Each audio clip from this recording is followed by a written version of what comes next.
presentation of Fox Sports. We are Fox Sports. We are San Diego.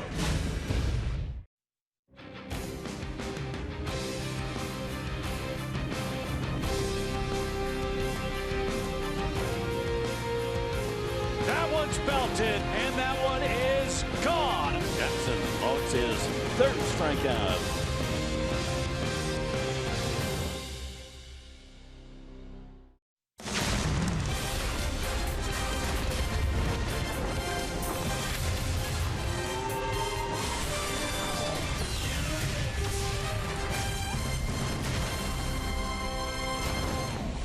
Ryan Schimpf is back at second base for the Padres tonight. He's been on fire in the month of August. How about 7 home runs and 20 RBIs for Ryan Schimpf? Leading the way on the other side for the Atlanta Braves is Freddie Freeman, also having a terrific August and having a very good year once again as he hits a .315 with 9 home runs and 22 runs batted in. It's the Padres and the Braves in Game 1 of a 3-game series. Welcome to Turner Field and welcome inside the booth, everybody. I'm Don Rosillo along with Mark Grant. Welcome to Padres Baseball. Well, so far this 3-city tour is off to a very good start for the Padres. They took 2 out of 3 from the Miami Marlins, and it's been all about the starting pitching. Well, the guys who told the slab to throw that first pitch set the tone for each of the games in Miami. And when you take a look at all 3 starters, Jared Cosart, he pitched well. Why? He's got good movement, good location. He went 5 innings. Clayton Richard, the left-hander, he really did a favor to the bullpen by going a solid 7 innings. Clayton, once again, good hard 2-seam fastball. Let the infielders work for him. And you know what, Don?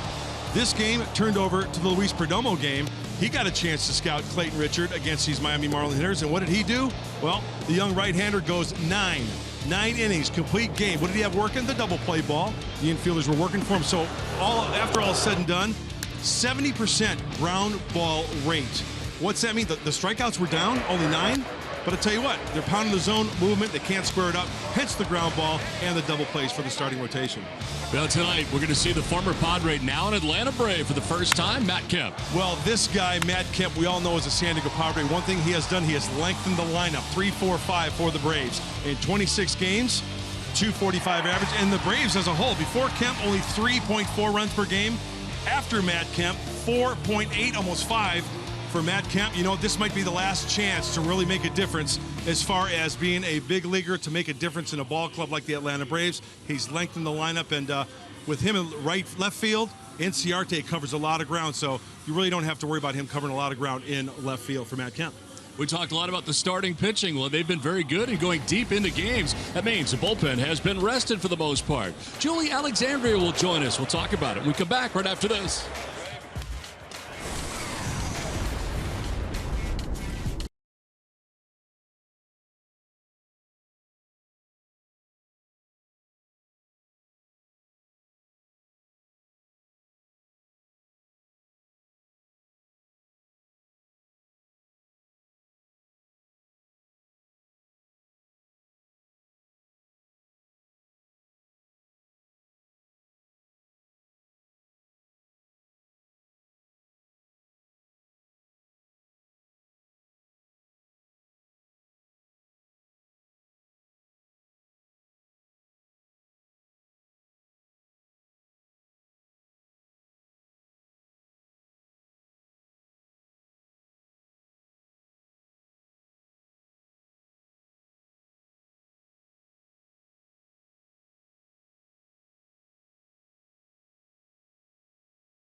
Welcome back to Atlanta, everyone. Tonight's starter for the Padres, Edwin Jackson. He's no stranger to Turner Field, as he was part of the Braves organization back in 2015.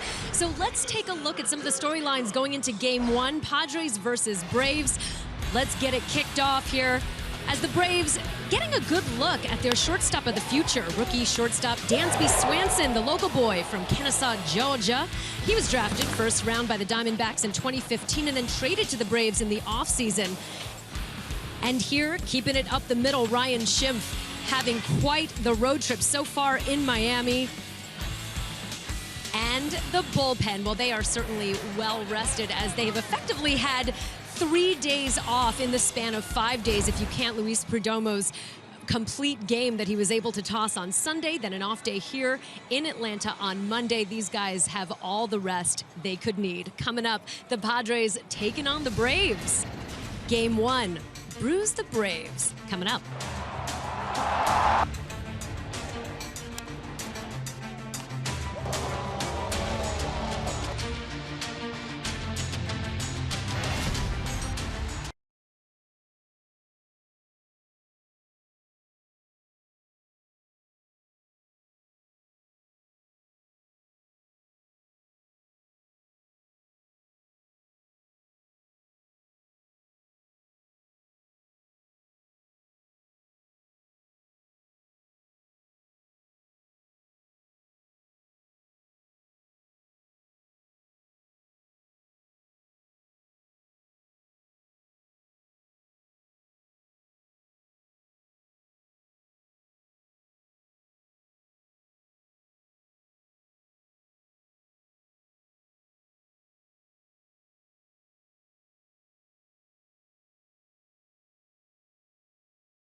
It's Padres baseball, brought to you by Jerome's Furniture, where Jerry's price is the lowest price every day. By Petco, where the healthy pets go. By Smart & Final, now at 25 stores across San Diego. And by SeaWorld, enter tonight's keyword CAP on the Ways to Win page at foxsportssandiego.com. Hank Aaron statue just outside Turner Field here, and the conditions tonight very comfortable for this time of year, especially in Atlanta, Georgia. 87 degrees. Not much of the way humidity as we start this 3-game series as the Braves take the field tonight. Padres here for their first and only visit of the season. It's time now for our Saquon Pick the Stick. Fans, you can decide who you're with by tweeting out hashtag I'm with, the last name of the broadcast you think has the best pick. If you're right, you can win a free foursome of golf at the Saquon Golf Resort.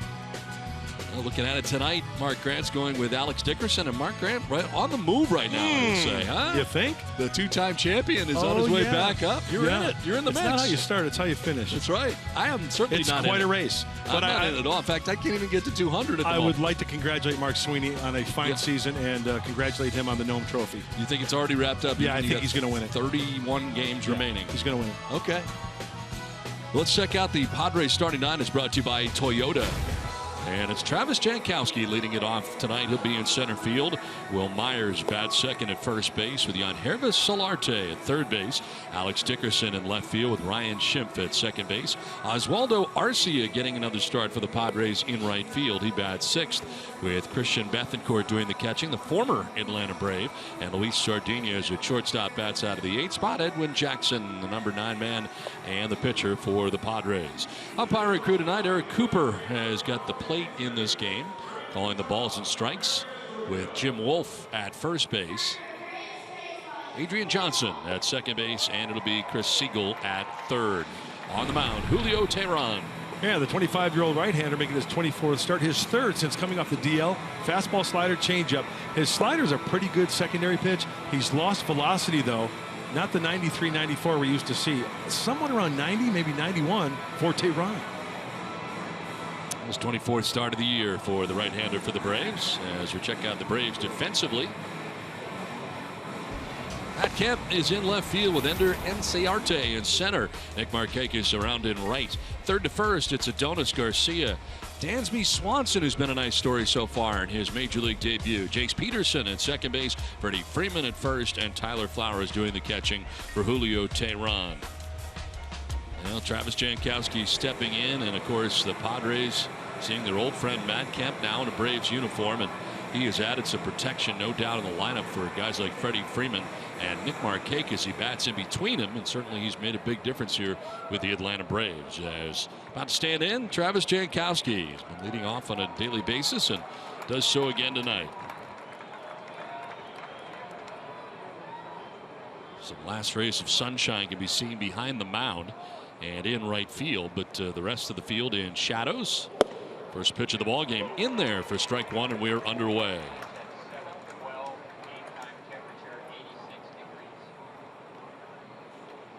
Very comfortable conditions for this time of year, no doubt. You played here, Mud, and it can be on the warm side this time of year, no doubt. Hot, humid. There's a reason why they call it Hot Atlanta, but tonight it's on the pleasant side. Yeah, even a nice little breeze from every now and again. Flag going from right to left across the outfield here at Turner Field. Jankowski will look at strike two. Well, Travis has had a very good August, a .256 average, 2 homers, 10 runs batted in overall. And of course, his game certainly the speed game if he can get on base. Had that stretch of 24 straight games snapped over the weekend against the Marlins, and he strikes out right at the bottom of the zone. Jankowski didn't think so, but he takes with him the first strikeout of the night for Teheran. Well, last time Will Myers faced Julio Teheran was back June 8th at Petco Park in San Diego. And not one, but two. Teheran knew it right away in that first one. And Myers feeling it that day. 2 of the 23 home runs that Will Myers has on the year. And believe me, pitchers remember that. It's in their memory bank. What adjustment will Teheran make? Likes the ball in and up a little bit, Will Myers. See if he goes down and away.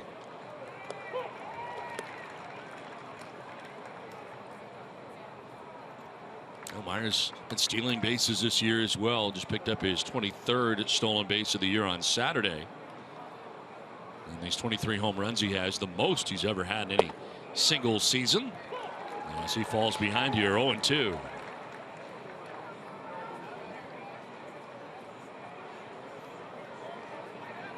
Was the player of the month in June, and an all-star for the Padres. 0-2 pitch on the ground and nicely picked by Teheran. He was falling off to the first base side, worked out great for the Braves starter, and he flips to first to get Myers for the second out here in the first inning. Well, you know, when Teheran first came up to the big leagues, I thought this was going to be a stud to be around for a long, long time. You know, sure, he's only 25 years old, but I thought he was going to be one of those difference makers. His build, the way he threw the baseball, the action on his pitches.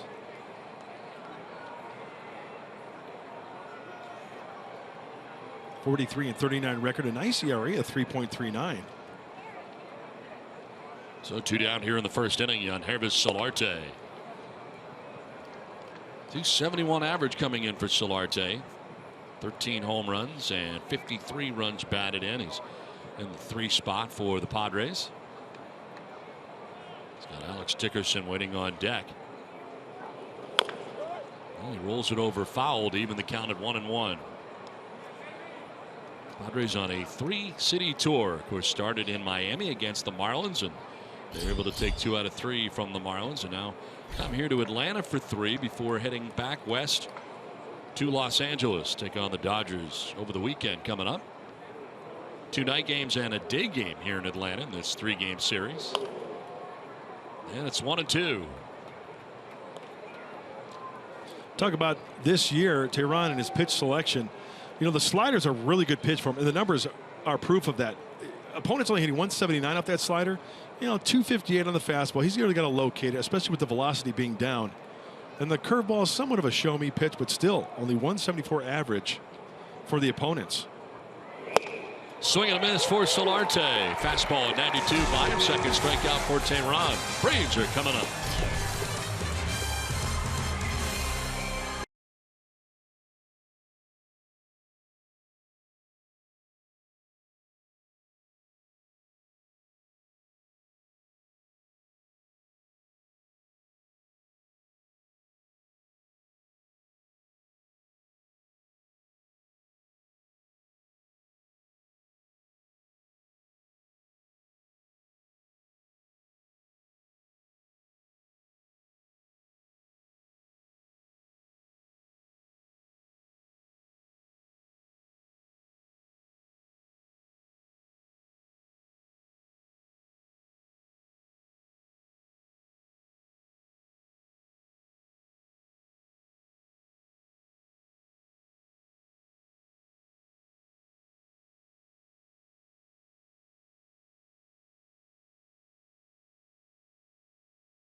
In the bottom of the first inning, let's take a look at the keys to the game. Brought to you by your San Diego Honda dealers. Okay, there's no place like home. Hang with me. Home for the Braves, horrible. 19-44 record. So wow, this is a good place for San Diego, hopefully, with the home record of the Atlanta Braves. Not doing well. And handle the middle of the lineup. Edwin Jackson, hopefully he can utilize, or not utilize, but contain Freddie Freeman, Matt Kemp, and Nick Markakis. We mentioned earlier with the addition of Matt Kemp. He's really liking that lineup. So, hey, 3, 4, 5, you got your work cut out for you. That's amazing.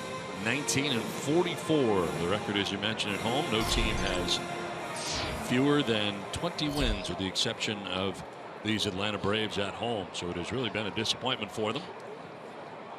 And as Edwin Jackson, 8th start for the Padres for Edwin Jackson, 16th overall appearance on the year for the right-hander.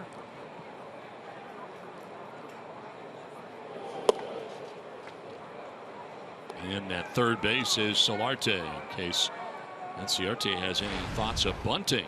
Under Inciarte, 283, 3 homers and 23 runs batted in. We talk it all the time. The third baseman in at third base really cuts down that range in order for the third baseman, right? They can really spray that ball.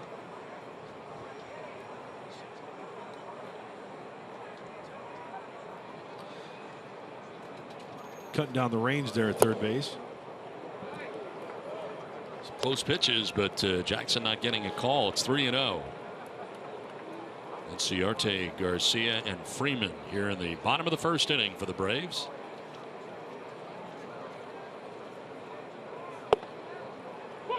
That's strike one.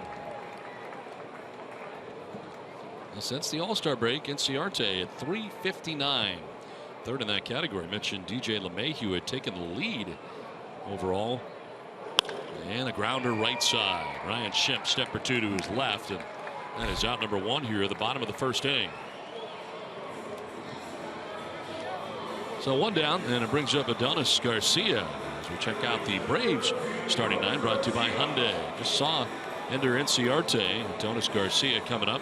Freddie Freeman at first base with Matt Kemp in left, Nick Markakis in right. Tyler Flowers does the catching with Jace Peterson at second base. Dansby Swanson at shortstop and Julio Teheran, the pitcher, batting out of the 9 spot. Adonis Garcia taking strike 1.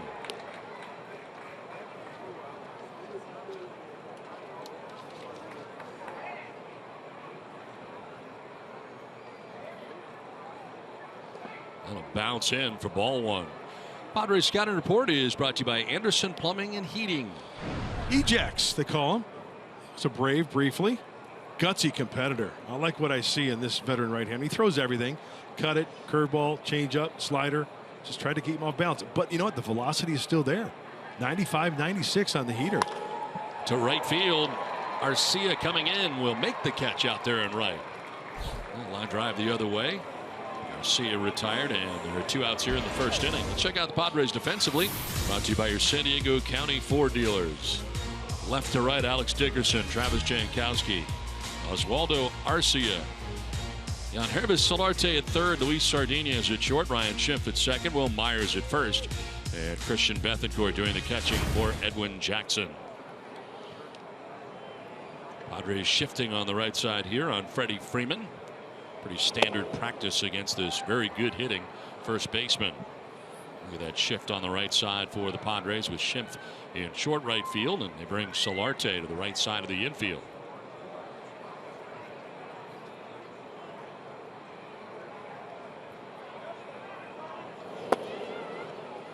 "27 home runs on the year for Freeman. 64 runs batted in, and it appears that guy hitting behind him, Matt Kemp, has helped him out as far as having a little bit of protection around him in the lineup. Hey, Matt Kemp gets hot. Freeman should see some good pitches. Edwin Jackson has not had a win here. 91 career wins. Braves and Padres, the only 2 teams he has not recorded a win against. Well, tonight's a good night for number 92. That's right. And here against the Braves. It sounds like when he was here with the Braves, the velocity was around 91, 92. So the velocity we've seen with the Padres has been much better. Well, there's a 93, and there's the gentleman we were just talking about, Matt Kemp.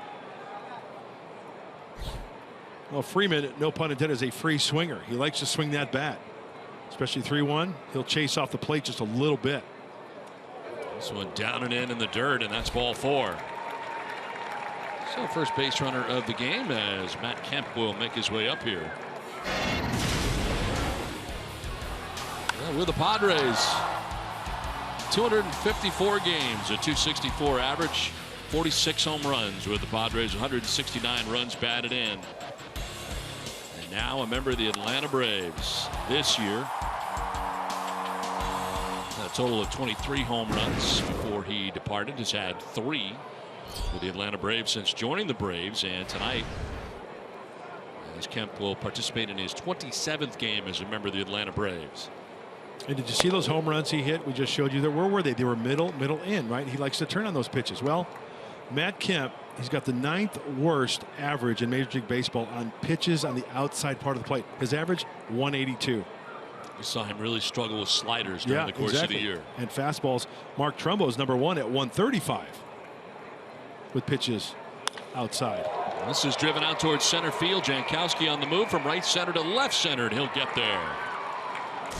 So the Braves retired in the first, done with 1 without a score from Atlanta.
I had fun there. You know, it was happy times.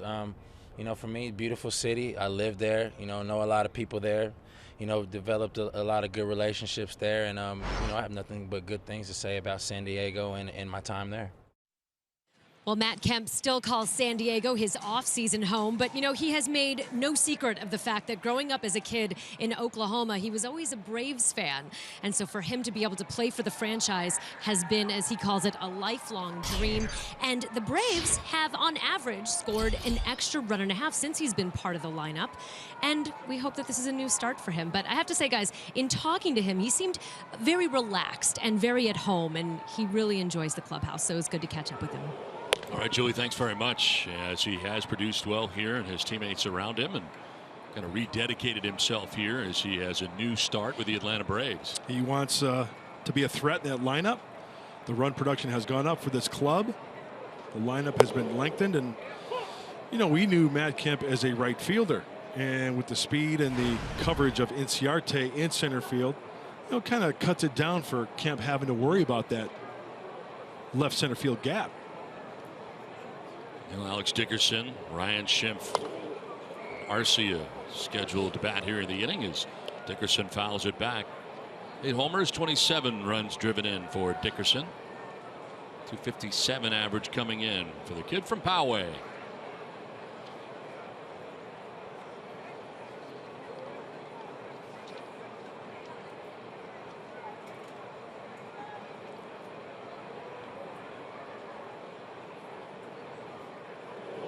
You know, I just noticed, Don, Julio Teheran goes from the extreme first base side of that pitcher's plate. We talk about it all the time. It's all about angles. So Teheran's objective is to pound that inside corner to lefties. It's a direct line from that point of the rubber to home plate. It's almost as if you're throwing the ball down the middle, right? It gives you that illusion of like you're splitting the plate right down the middle. Left side, Swanson on the backhand. He'll get it there in time. Yeah, he is as far over on the first base side as you will ever see a pitcher get. As long as your foot is in contact, you're good to go. He's got Dickerson to ground out for the first out here of the second inning, and it brings up Ryan Schimpf. 242, 16 homers, 38 runs batted in. His 62nd game of the year is Ryan Schimpf. 62 games and 16 home runs for the second baseman.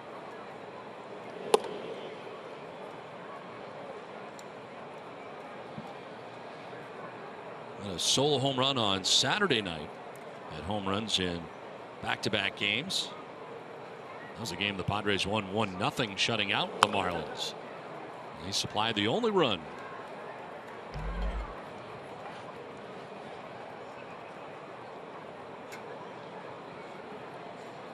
He's the first Padre ever to homer 15 times in their first 200 at bats. Ever. Think of all the great power hitters that the Padres have possessed over the years.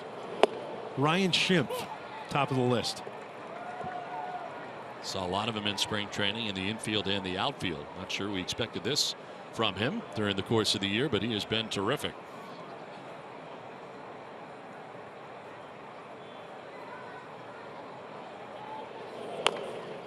A ground ball back towards Teheran. In time to get Schimpf 2 down. So 5 in a row retired by Teheran to begin the ball game tonight. Well, Don, is it hard to believe that this is the last time around at Turner Field? Yes, it is. I really like Turner Field. I always have. And a relatively new ballpark, taking things into account, will be in its final season as this team will shift to Cobb County, further north of Atlanta. About 15 minutes from Buckhead as the crow flies. Right. They never won the big one here. They won the big one over at Fulton County. Technically 20 miles from here is where the new ballpark's going to be. Like to see Arcia get into one. His combined numbers during the course of his career. He's 1 for 6 so far in a Padres uniform. And he sends his towards left center field. That'll get in. Arcia will round first as Kemp will get it towards second base. Arcia is going to get in sliding. Kemp did not get much on that throw at all. A good throw, and Arcia would have been out for sure. But Kemp got not a lot on it, and Arcia stands at second base. First hit of the night for the Padres, and it's a double. One thing I've always admired about hitters, you don't have to have great speed, but once you split the gap, you got to think too. You got to be aggressive out of the box. Now, I haven't seen Ozzie, as they call him. I asked before the game. Ozzie Arcia run the bases, but you're right, Matt Kemp, he kind of played that one back a little bit on his heels. Arcia all over it. You don't have to have blazing speed to take that extra base. Caught him napping a little bit out there and left. So Arcia stands at second with 2 down. He never hesitated. He was thinking 2. And very aggressively into scoring position. Christian Bethancourt coming up. Former Atlanta Brave Bethancourt getting a chance to play on a more regular basis now, doing the catching for the Padres. We've seen a lot less of Derek Norris over the last week plus. A lot more of Christian Bethancourt. Here he is again tonight. Andy Green hoping he'll run into one. He's run into 6 so far this year, to go along with 25 runs batted in.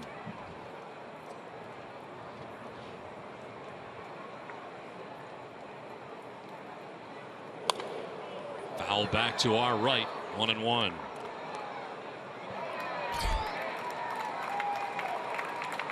Andy Green's team taking 2 out of 3 from Miami Marlins to begin this road trip, and it's a good sign. Team that's in the race, right? No doubt. Got to keep the foot on the pedal. The Braves are struggling this year.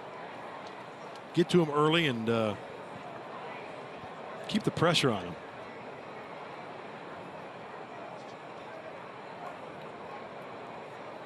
Braves are 48 and 83 coming into tonight's game. And this one fouled back to our right. 1-2 to Christian Bethancourt with 2 down here in the second inning.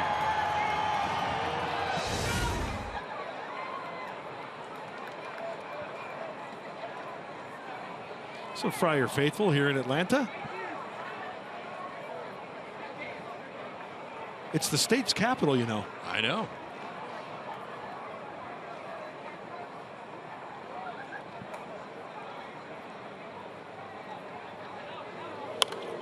Fouled off again to the right, out of play. Now Bethancourt will turn 25 in just a couple of days, September the 2nd. He's not even into his prime yet. Nope. What do they say, 28 to 30, 31, right? A player's prime? Right. I'm still waiting for mine, but go ahead. You were saying? Parts of 3 years with the Atlanta Braves for Christian Bethancourt. Played 48 games here last year, hitting at an even 200. 2 homers, 12 runs batted in. And a swing and a miss. Bethancourt strikes out to end the inning. 3rd strikeout, 14 runs, scoreless for an inning and a half.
Atlanta, Tim Tebow today showing off what he can do as he held his workout today for Major League Baseball scouts.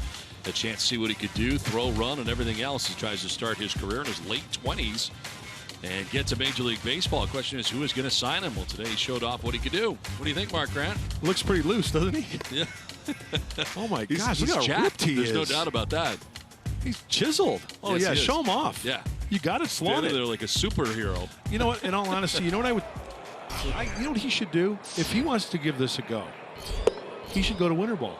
Yeah, Go down to Puerto Rico. Yep. Go down to the Dominican. Hook on with the team. Get some and just find out how tough it really is. Well, Michael Jordan started in the Fall League, Arizona Fall League, and before he went on to play for the White Sox minor league system in Birmingham, and actually that team was managed by Terry Francona. And Michael Jordan gave his go at it.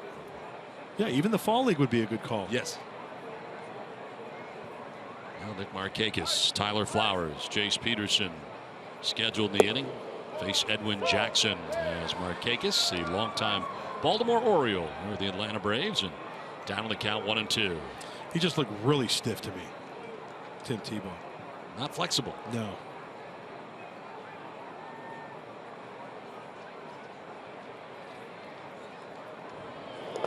That'll skip in 2-2.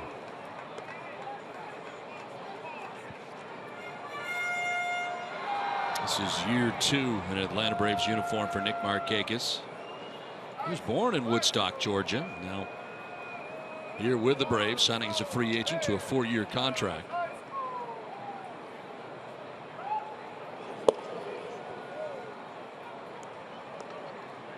Bad series against the San Francisco Giants for Markakis, 1 for 12. So hopefully Edwin Jackson and the pitching staff can continue to hold Markakis down, make some good pitches. Make him hit it. No free passes. Markakis fouling it back to the screen. Still 3-2.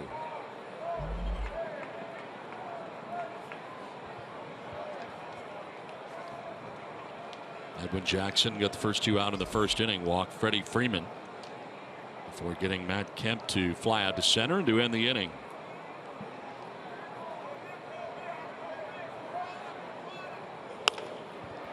Going the other way, softly flared to left and in for a base hit in front of Dickerson.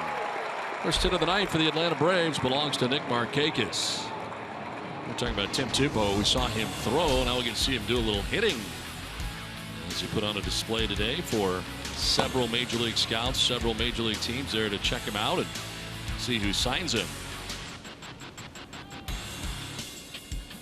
Looks like a hitter.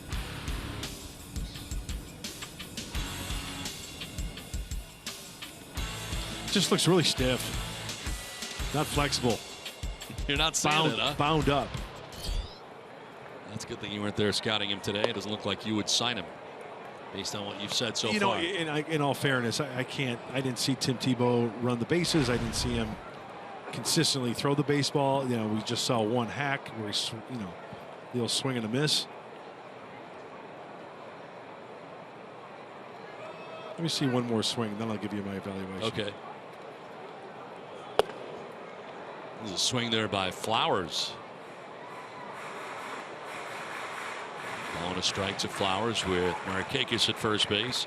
Nobody out here in the bottom of the second inning. Braves batting here, and first game of 3 between the Padres and the Braves. 25th pitch of the night coming up here for Edwin Jackson. We'll get you one more swing for you. See what you think here. Right. The setup, wide stance. Very wide.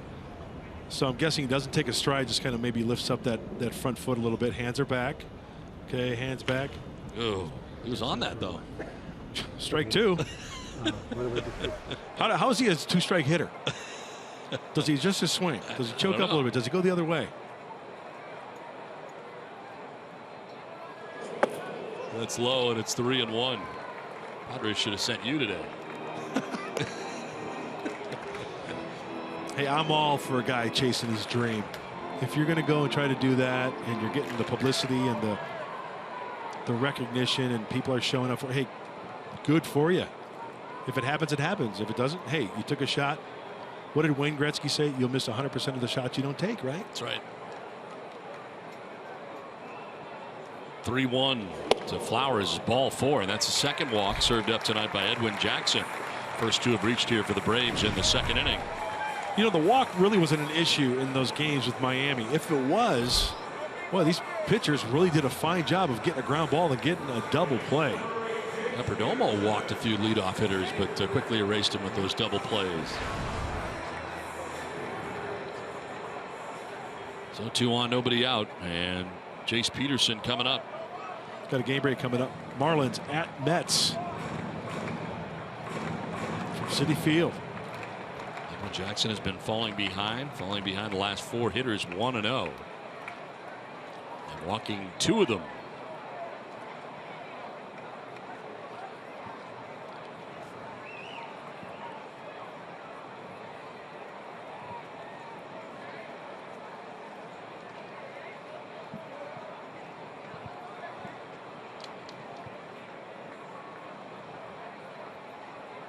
Of course, Jace Peterson, member of the San Diego Padres for 27 games in 2014 prior to the trade. Part of the Justin Upton deal. Last year, his first year in Atlanta, hit at just .239 in 152 games. Well, he got a call there, and that works to the advantage of Edwin Jackson. He's got to get ahead. I know it sounds cliche, but Darren Balsley, pitching coach for the Padres, says it each and every time. When he gets strike 1, he can just throw that cutter. He can throw that breaking ball, have hitters chase. Well, he really got a call on that last one. On the ground right side, talking about double plays, chance for one right here, and there it is. 4-6-3 on the double play. Shift to Sardinez, back to Myers, and Markakis takes third base, but now with 2 down in the inning. That was a real key for Luis Perdomo. Double plays on Sunday in the finale. 6 double plays turned by the Padres. There was the breaking ball. Rosales to Schimpf around the horn. Here's another one. What's that mean? Tremendous movement within the strike zone. They can't square it up. They're topping the baseball. And just like we saw here in Atlanta, in Miami, the seafood combo up the middle was working quite nicely. Dansby Swanson flies to right. Arce is out there waiting. He'll put it away to end the inning. So Jackson works his way around a hit and a walk. We're scoreless through 2 from Atlanta.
Mike and Mark, thanks very much. As we take a look at that wild card scenario right now, the Giants and Cardinals holding the 2 wild spots right now, with Pittsburgh and Miami running behind them, and the Mets, as you mentioned, dealt some bad news today. Looks like Cespedes, who's swinging the bat well, going to have to pick it up even more, and someone fill the shoes of that Neil Walker, and then of course the pitching. Mets, they could make a run. I mean, we've seen crazier things happen. Luis Sardinha is leading it off here for the Padres in the 3rd inning. And the pitcher spot, Edwin Jackson and Travis Jankowski. Only 1 hit allowed by Tehran through the first 2 innings. The double by Arcia. He has struck out 3 through the first 2 and has not walked anybody yet. Coming in with a record of 3-9 into tonight's start. Lined and caught by Peterson at second base for the first out of the 3rd inning. And last time Tehran saw the Padres, it was at Petco Park in San Diego. 8 innings, 5 hits, 2 earned runs. Both were home runs by Will Myers, who walking 8 strikeouts back on June 8th. A 4-2 victory in that outing. See him working both corners. Sliders down and in, sinkers into the righties. Lefty sliders by the back foot. Hence the 8 punchies rather for Tehran. One of his 3 wins on the year against the Padres, and in his career against San Diego, 2-2 with a 4.08 earned run average. Edwin Jackson with a big cut there, down 0-2. Hey, Tehran knows that Edwin Jackson's a great athlete, so he spins a slider up there to get ahead 0-2. Hey, prior to Jackson, Tehran fell behind the last 6 hitters 1-0, so hopefully the Padres can do something about that. There's strike 3. Edwin Jackson knew it. Twists out of the box, takes with him the 4th strikeout for Julio Tehran. 2 down here in the 3rd inning.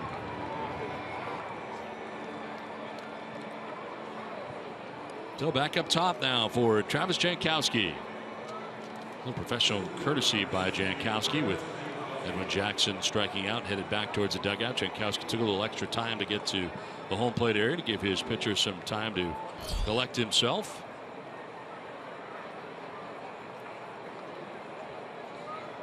Two down here in the 3rd. Travis, a strikeout victim himself in the 1st inning, 0 for 1.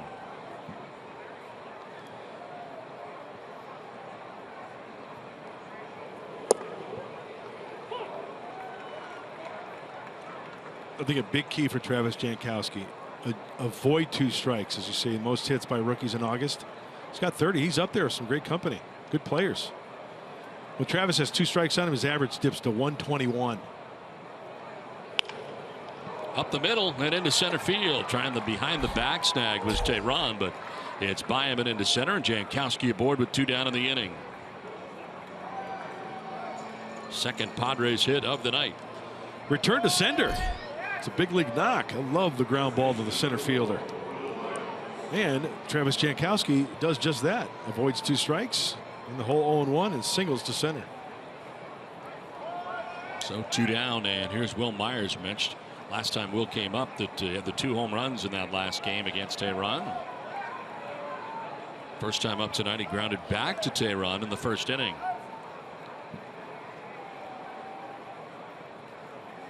Throw to first, and pretty good move right there, but Jankowski back to the bag. Hey, keep a Fred.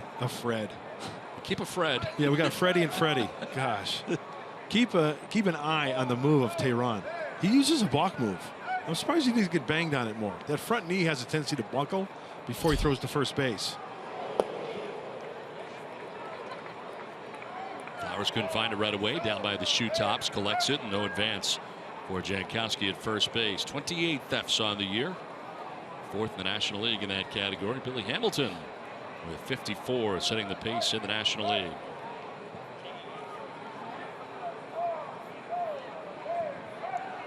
Andy Green's Padres coming in at 55 and 75.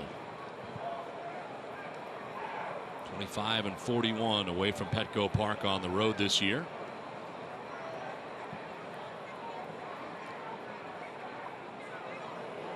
Okay, I'm not a sabermetrics guy, but I found a little nugget last night.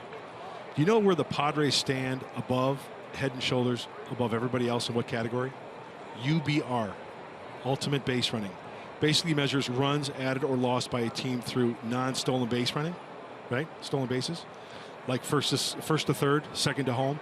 Padres head and shoulders above other teams in Major League Baseball are doing just that, running the bases. I know one thing that they were leading in for a long time in the National League, I don't know if that's the case still, is runs prevented from shifts and defensive shifts by Andy Green. They were leading in that category, something that he was very... So defensive base running, right? Excelling in those categories. Padres are plus 16 runs. The next best team is plus 10. That's the Cleveland Indians.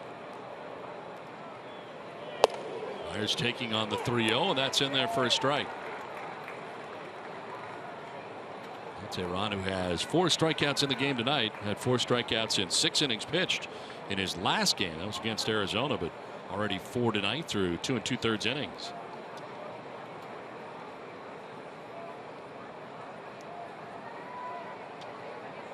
(3-1) to Myers.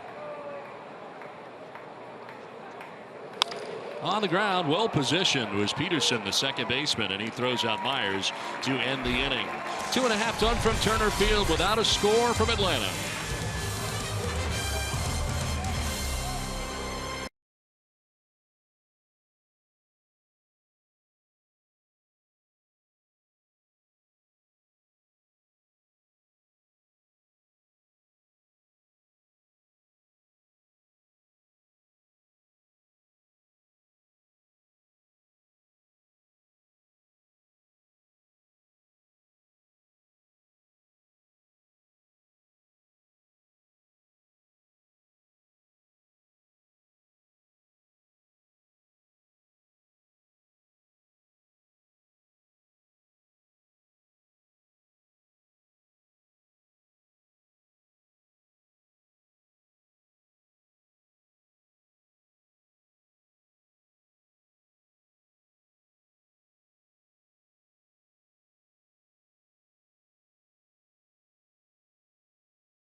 Atlanta without a score as the Braves are coming up. Well, a good year for the Chihuahuas, and the postseason PCL All-Star team selected. Austin Hedges had a very good year, the fine catcher. Carlos Azuaje, who came over for the Craig Kimbrel deal. And Manuel Margot had a terrific year. He also came over in that deal for Kimbrel, and Hunter Renfroe, we saw a lot of during spring training, and Azuaje is the PCL Player of the Year. That's great. Second year in a row. He is the Rookie of the Year, I should say. Second year in a row that the Chihuahuas have won that, as Alex Dickerson won it last year. So very good year. The Chihuahuas not over yet in the postseason now. No, start winning in the minor leagues, get that taste in your mouth. You bring it to the big league level, that core of players possibly. And you look at that list of players, guarantee you, what are they, the top, those 4 in the top maybe 15 as far as prospects are concerned in the Padres minor leagues. Tehran leading it off here for the Braves, takes a pitch for a strike. I thought that went very well. Try saying Carlos Azuaje and Craig Kimbrel 5 times real fast. Go. Carlos Azuaje, Craig Kimbrel. Carlos Azuaje, Craig Kimbrel. Something. 2-1 to right center. On the move and not getting it is Arcia. Gets through the gap. Back to the warning track, and Tehran is at second base. A double to open up this bottom of the 3rd inning for the Braves pitcher. We got a couple good athletes, not only pitchers, but swinging the bat. Edwin Jackson for the Padres, Julio Tehran for the Atlanta Braves. And, you know, playing on the shallow side, it's almost like a third baseman coming in, cutting down the range. Well, he takes this fastball that's down, middle in, and he pinches the gap, splits that gap. because the outfielder's kind of playing him on the shallow side. I don't know if it was a direct route or a great jump from Arcia in right field. After all told, a double for Tehran.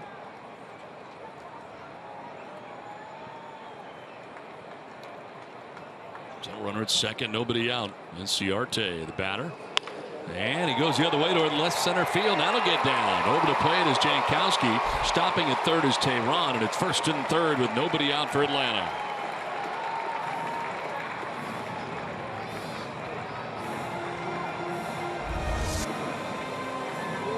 Early Hackett, high two-seamer. Boy, look at that nice easy swing by Inciarte. Just slapping it that way. Now it is a situation where it's early enough in the ball game. You have to work for that double play ball. You'll sacrifice a double play for a run. Take two to give up one. And the ultimate would be a strikeout right here against Adonis Garcia. First and third, nobody out. Garcia getting his second look at Edwin Jackson tonight. Lined out to right field, and Oswaldo Arcia made the catch out there. And here's a ground ball base hit through the left side. From third comes Tehran. The Braves take a 1-0 lead. 3 straight hits for the Braves and a 1-0 advantage for Atlanta.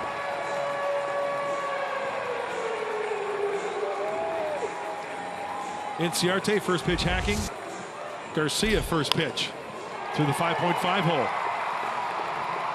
And once again, a grounder that finds a hole. Nothing Edwin Jackson can do there.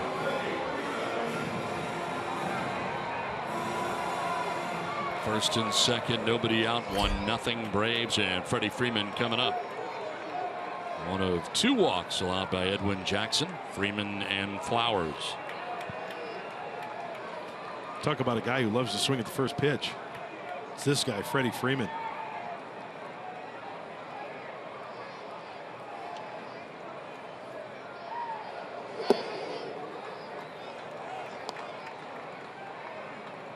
Look at the numbers for him in August, where he ranks in the National League. Tied for first in extra base hits, got 18 of them. On base percentage over 450, and slugging percentage at 719.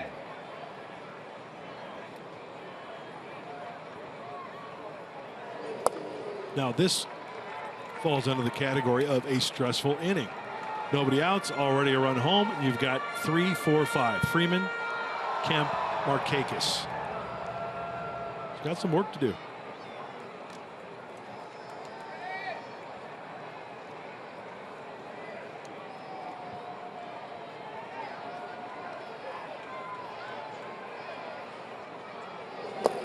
In the dirt, collected on the backhand by Bethancourt. 3-0.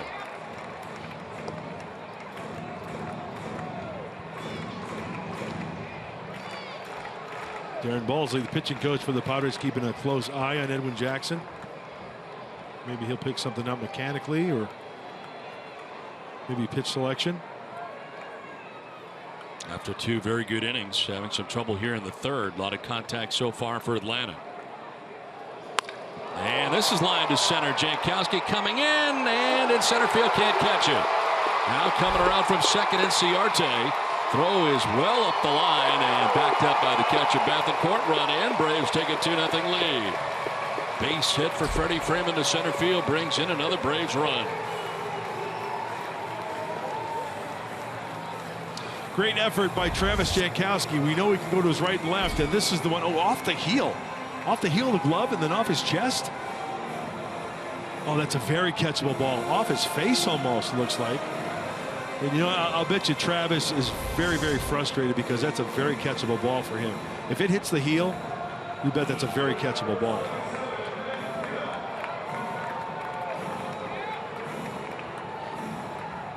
So frustrated as he could not make the grab out there. Darren Balsley on the mound right now.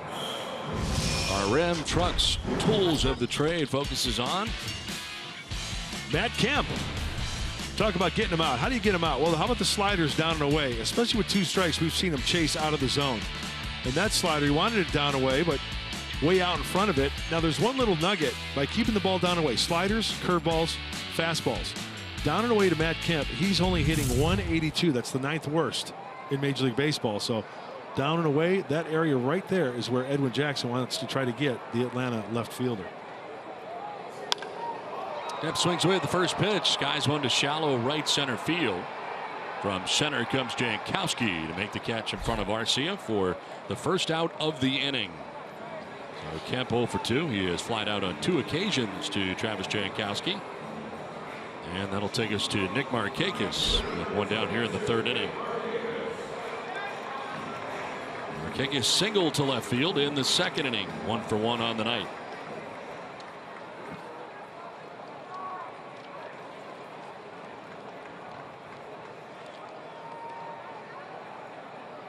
Well, here's your double play guy.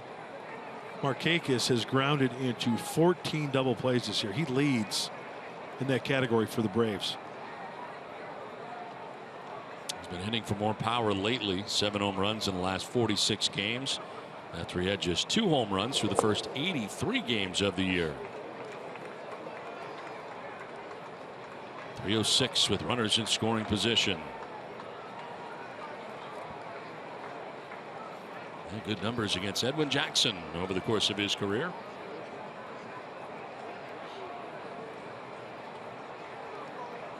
Runners at first and second with 1 away. 2 runs already in. And that's ball 2, 2-0.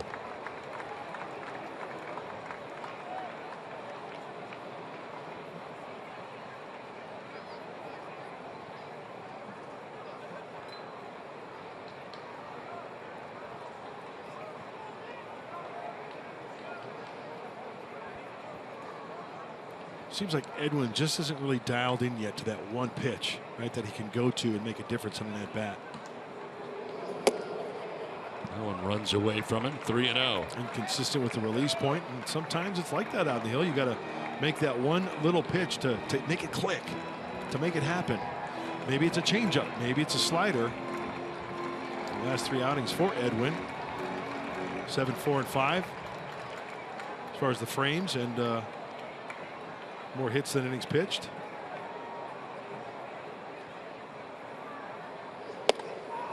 That's ball 4. 4-pitch walk. 3rd walk allowed by Edwin Jackson. And the bases are now loaded for the Braves.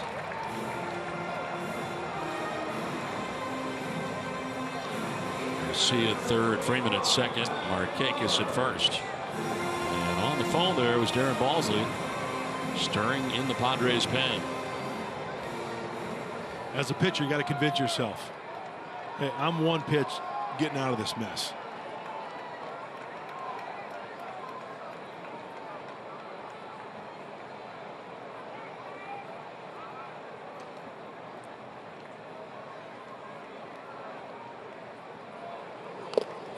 Swinging a foul off Bethancourt.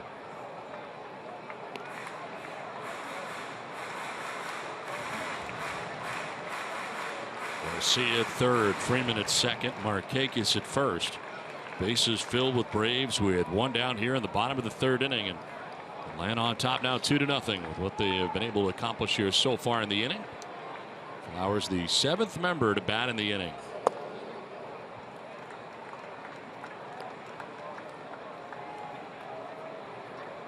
Edwin Jackson coming in at 3 and 4 individually on the year, and earned run average up over 5 at 5.71. You know, we preach all the time about location of the fastball. Isn't that evident right now? Yep, can't locate it right now. Hey, everybody goes through it. Foul tipped, 1-2. Second breaking ball this at bat that he's thrown up there, and it seems like Flowers is really having a tough time. The first pitch of the at bat was a breaking ball as Carlos Villanueva heats up.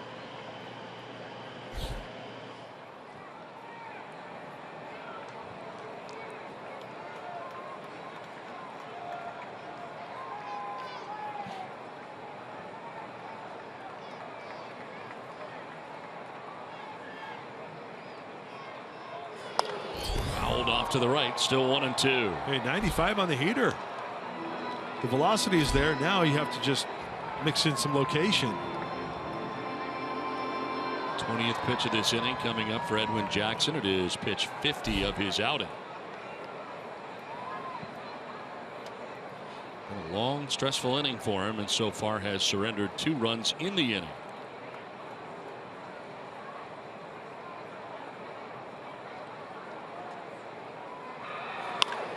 In the air to right field. Struck pretty well. Arcia going back. He'll have room out there, and he'll make the catch.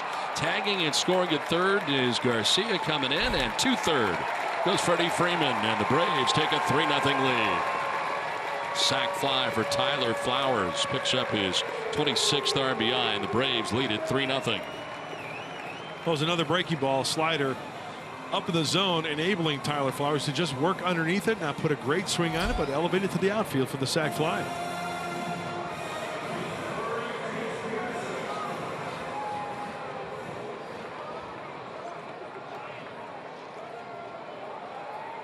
First and third, 2 down, 3 runs in.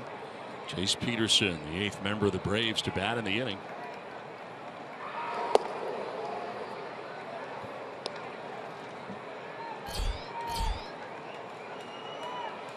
Yeah, that's a heavy workload right there to get 8 outs. 51 pitches.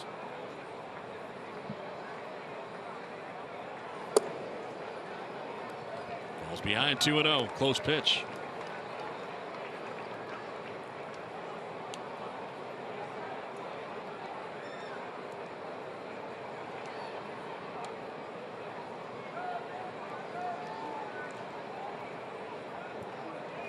Inning started with Julio Teheran, the pitcher, doubling to start the inning. He would score the first Braves run. They've added 2 more. And the strike called again, the low strike. That time he gets credit for it. 2-1. Under 200 with runners in scoring position and 2 outs for Peterson on the year.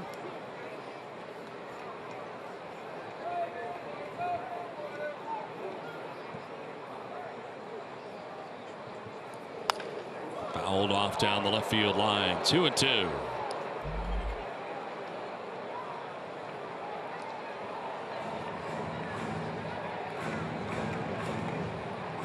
RBIs for Flowers, Freeman, and Garcia here in the inning.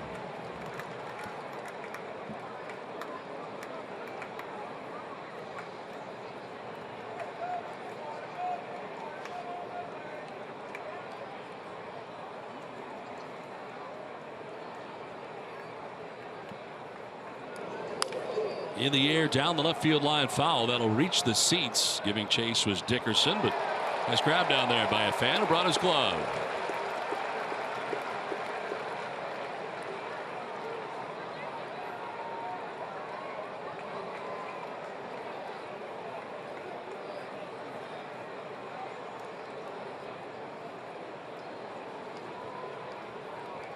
Guy's rocking the 80s right there with the mullet. That's sweet. Business in the front, party in the back. Yeah. Yeah. 2-2. That's wild again. We'll see his 7th pitch in this at bat. Yeah. That time Jackson missing at 94. And that was the 26th of the inning. You know, that's a workload. That is Freeman at third base. Markakis at first base. 3 runs already in for the Braves here in the 3rd inning. Peterson trying to add on to it.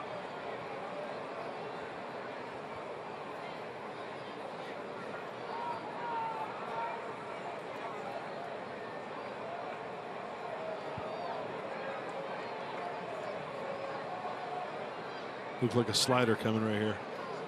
And it's on the ground up the middle into center field, a base hit. From third comes Freeman. To third goes Markakis. It's an RBI single for Jace Peterson. And that's the 4th run of the night for the Atlanta Braves. On top 4-0. Well, it looks like Edwin just doesn't have A, location, B, the bite of the breaking ball. Not working ahead to really put the hitters on the defensive to where he can expand the zone and not take some good swings. This was a full count, righty on lefty. It was a slider. He wanted it down and in, and you know it didn't hit the sweet spot, but Jace Peterson does a nice job of just fighting that one off and hitting it towards the middle of the diamond for the base hit. It was just up too much. Dansby Swanson becomes the 9th member of the Braves to bat here in the 3rd inning. And a big inning for Atlanta. Jackson trying to get the final out of the inning and misses with ball 1. 3 for 11 so far with runners in scoring position. Making his major league debut. This is the future you're looking at right here. Shortstop. August the 17th, he was first called up. You can forget about Jeff Blauser, Andres Thomas, Rafael Belliard.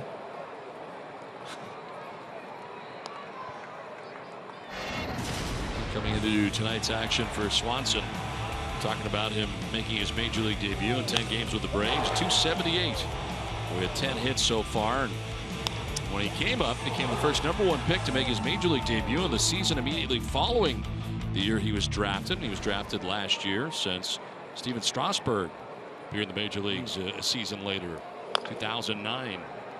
So you don't have to wait so long anymore. You know, you used to think about guys when you were drafted, even high, spending 3, maybe 4 seasons at the minor leagues at times before you get to the majors. Not the case anymore. Guys are getting up here quicker. You know the one Brave that sticks out straight from Arizona State to the big leagues? Who's number that? 5, Bob Horner. Huh. Former third baseman? Yes. He's on some of the bad Braves teams, right? Very bad. Joe Torre was managing here. That's right. He's no Rafael Ramirez. I was trying to think of obscure Atlanta Braves shortstops through the years.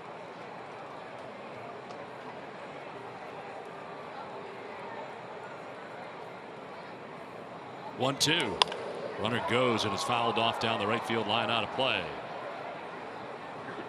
Well, they've got this other kid who's been up a little bit this year, but in the minor leagues, 19-year-old Ozzie Albies. And they say that that's going to be the future of this Braves infield, shortstop, second base. Swanson at short, Albies at second. Although Albies can't play short as well. Brian Snitker taking over for Freddie Gonzalez this year. A lot going on in the Braves camp, right? Who's going to be taking over next year into the new ballpark?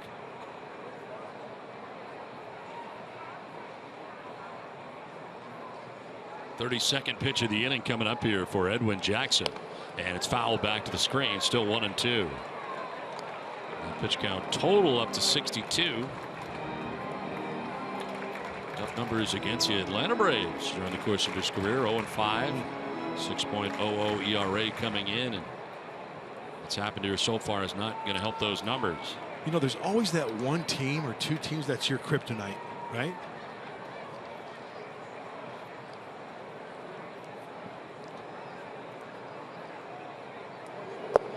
In the dirt, 2-2.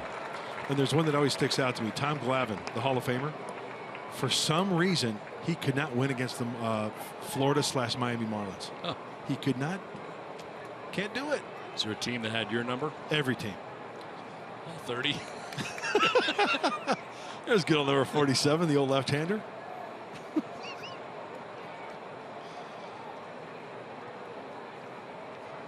Runner goes, and a liner into center field for a base hit. From third comes Markakis, and it's 5-0 Atlanta. To third goes Peterson on the RBI single by Dansby Swanson. This big inning for the Braves continues, and it's 5-0 Atlanta. And that is going to do it for Edwin Jackson. Carlos Villanueva has been warming in the pen. 64 total pitches for Edwin Jackson as it works out. And he could not get through the third inning. Pitching change from Atlanta. It's 5-0 Braves.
was awesome. With the off day, we had 2 off days in a matter of 5 days, and then he went CG, so that's another off day for us.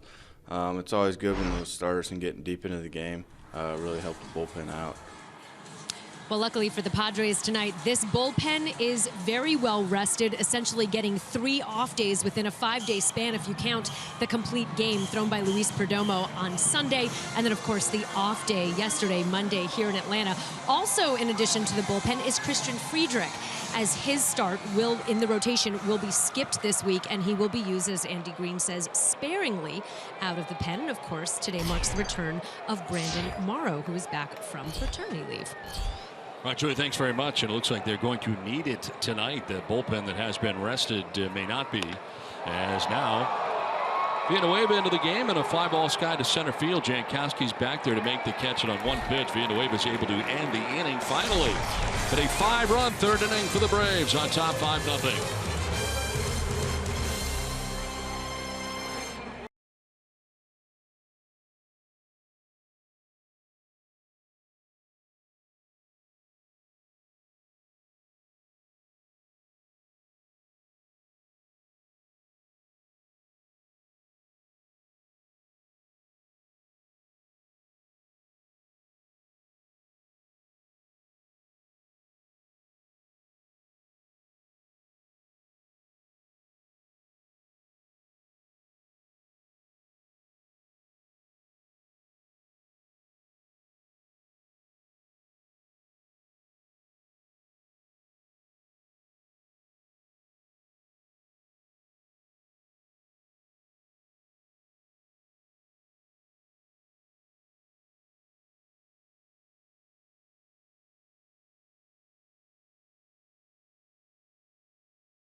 Padres now as you get ready for the top of the 4th inning. We were talking about how many trades the Padres and Marlins made when we were over the weekend in Miami. Well, the Padres and Braves have been trade partners over the years too. And looking back, July 30th, of course, Hector Olivera coming to the Padres. Matt Kemp and Cash coming here to the Braves.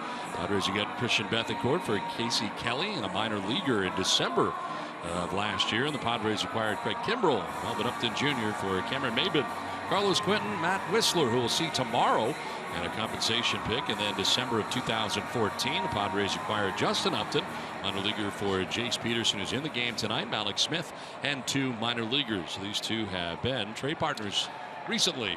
Yeah, so the Kemp deal, you save some money on the books there. Christian Bethancourt paying dividends at the big league level. Casey Kelly in the minor leagues. Kimbrell off to Boston, as you mentioned.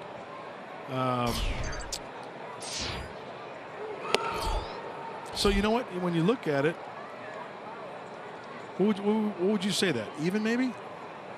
Yeah, I don't think anybody's won one way or another, really. Yeah. It's been pretty even.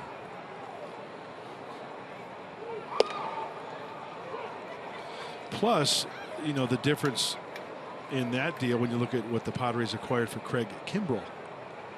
Margot, Asuaje, paying dividends in the future. Hey, stay tuned. ... More to come. I'll tell you, Ron had a long wait, had 2 at-bats as part of the big 3rd inning for Atlanta, scoring 5 times. Falls behind you on Hervis Solarte here, 2-1. And they'll drop in there for strike 2. Solarte, strikeout victim in the 1st inning. Tehran with 4 strikeouts through the first 3. And now the big lead to work with here, and he was a big part of it. He got it started with a double in the 3rd inning. He'd come around to score the first Braves run.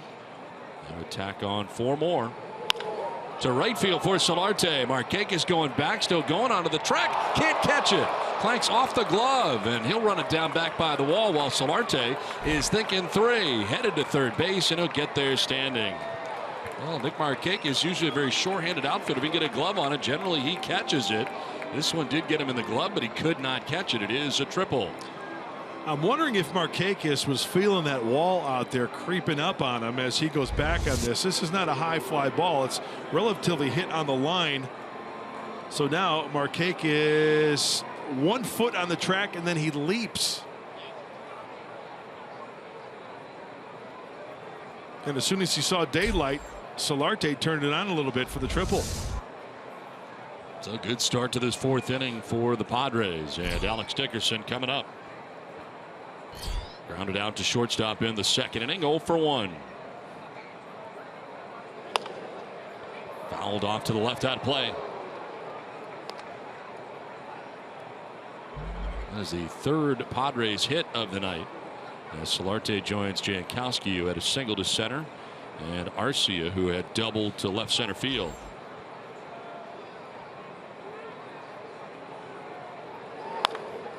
In the air down the right field line. Markakis headed over towards the corner and the seats, and he's got a play, makes it at foul ground. Solarte will not go, but draws the throw, and that's the first out of the 4th inning. Solarte remains at third base. Nick Markakis had a long way to go and gets on that warning track down the right field line and in foul ground to secure out number 1 here of the 4th inning. Well, a couple of ways of looking at that. It's got to be a good throw. That throw was down off the home plate, and Markakis got a decent arm. Solarte does not have blazing speed. You got Ryan Schimpf coming up. Maybe let a chance there rather than a double play, right? Have Schimpf give him a chance to drive him in. The last 9 games for Schimpf, 11 hits and a .379 batting average. 1 out, and Solarte at third base, and he'll foul the first pitch back. Aggressively going after the first pitch that he sees. Schimpf had grounded back to Julio Teheran in the 2nd inning. He's 0 for 1. I think it's been kind of cyclical with Ryan Schimpf, don't you think? He started off hot, pitchers got to him a little bit, started fighting off those pitches inside. Now it's back to where he's really swinging and getting good results, don't you think? Yes, he's so it's all about adjustments. Yep. Right.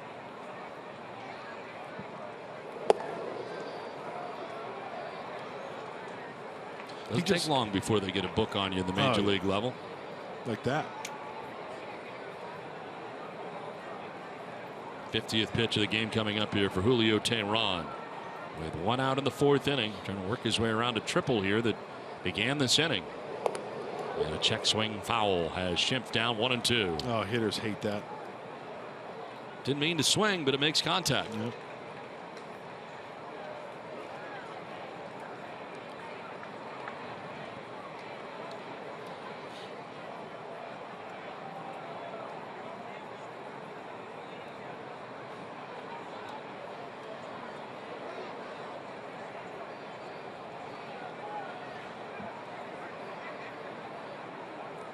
Slider.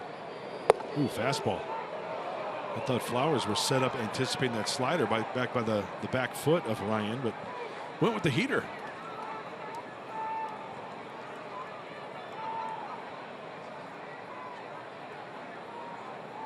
See what Flowers puts down here. Change up away. Sinker. Fastball in. Slider in.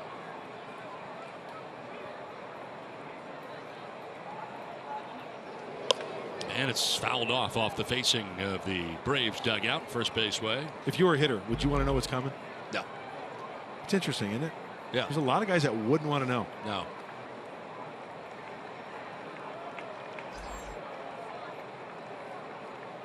I do think I'd be thinking too much, though, about what this guy's going to try to do to me. Absolutely.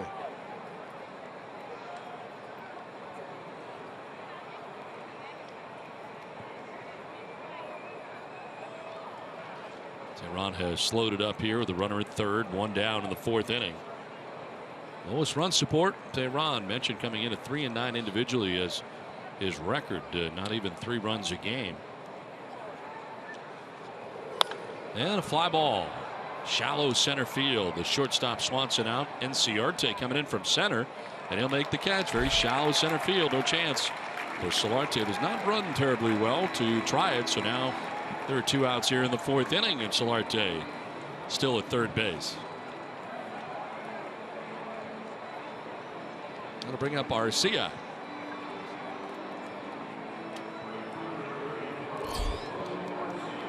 Arcia doubled in the 2nd inning.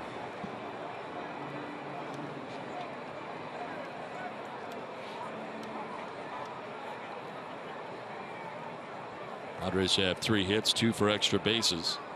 Arcia's double, the triple by Solarte this inning. Only other hit, the single to center by Travis Jankowski.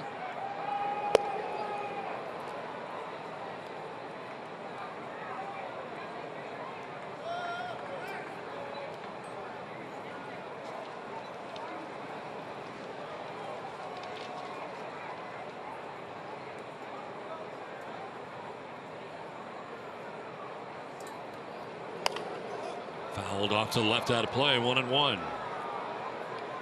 you think about outfield assists, Cincinnati very good in that category, and he ended up very shallow center field after making that catch. Got 14 of them. Sterling Marte of the Pittsburgh Pirates with 17. Yeah, you'll think about taking that extra base, right, when that ball is hit to the Brave center fielder.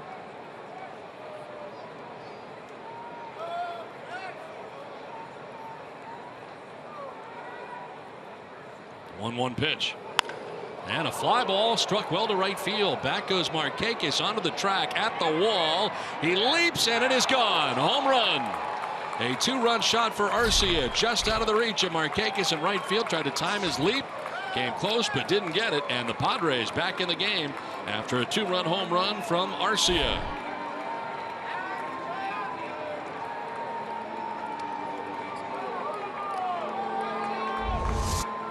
Well, what was the pitch? Let's check it out. High fastball. Arcia gets under it, but he's got enough pop in that swing. Let's take a look. Does Markakis, should he climb the fence and try to get this one? That's a catchable ball. I'm not saying it should have been caught. Yeah, it could have been caught. And you know what? I've said this from day one. More outfielders don't climb the fence like they should. 2 down in the inning. Base is empty now. Bethancourt will ground it down to third base, and Adonis Garcia fires across in time to end the inning. But a 2-run home run, Oswaldo Arcia. It's 5-2 Braves.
Moments in Padres history brought to you by Geico. Trevor Hoffman, who spent parts of 16 seasons of 18 years in the majors with the Padres, retired as baseball's all-time saves leader with 601.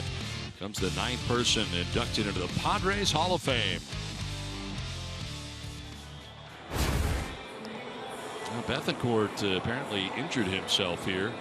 He grounded out to end last inning, did not run really out of the box very well, and is being checked on. Mark Rogo, the head trainer down there, sitting alongside him. And it looks like Derek Norris is going to be checking into this game. Bethancourt not going anywhere, remaining on the bench.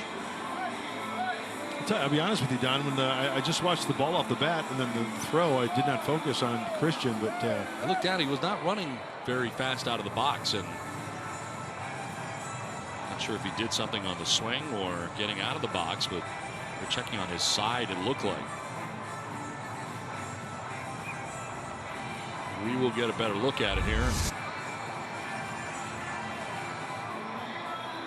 Oh, Grimace is out of the box. Right after the swing. So likely doing it on the swing, it appears. Carlos Villanueva back out there. He is tossing to Alexei Ramirez right now as they wait for Derek Norris to get his gear on.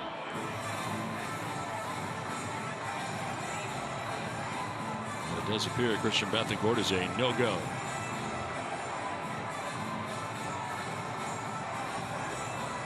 Boy, nothing more frustrating. Getting a chance to catch a big league ball game. Here's the Arco top tier player profile, and it is Ender Inciarte. 15 hits in the last 8 games for him, a .441 average. OPS per 1,000, .251. Yeah, don't forget about the defense as well. We talked about his arm, but covering some ground, pitching those gaps, right center field, left center field, getting to it and throwing accurately.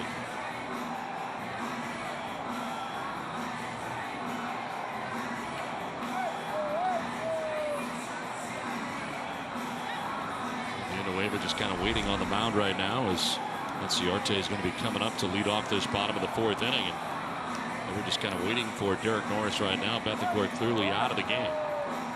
And here comes Derek now. How about Derek going no sleeves? He usually wears sleeves no matter how hot it is.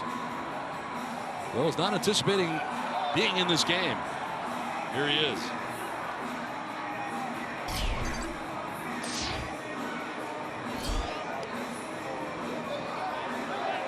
Oh, he's good to go. Give him a couple tosses. He's good to go. Carlos Villanueva on one pitch was able to end the 3rd inning. As Bethancourt will head to the clubhouse. Get a report as soon as we do. We'll pass it along. One out here in the inning, and actually it is to lead off the inning for Ender Inciarte. I'll be okay. Inciarte, Garcia, Freeman here in the bottom of the 4th. It's the humidity. It's messing me up. It gets to me too. Inciarte has grounded out to second, singled to left, and scored a run.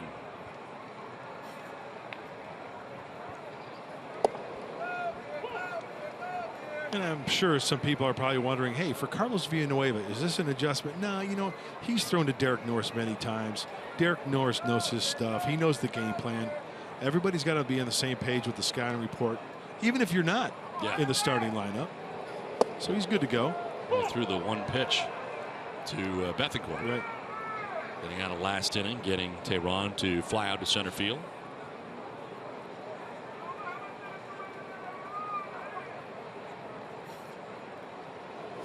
Oh, 2 slap foul back to the screen.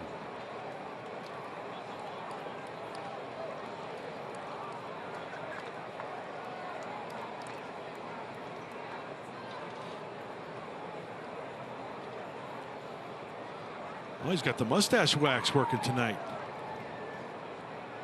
I like it. In there for strike 3. Freezes Inciarte. Inciarte had some things to say to Eric Cooper on the way by. But he's out number 1 at the bottom of the 4th inning.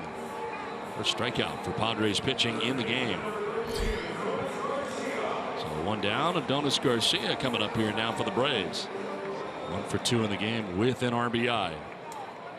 And the Braves big inning. The bottom of the 3rd. They scored 5 times.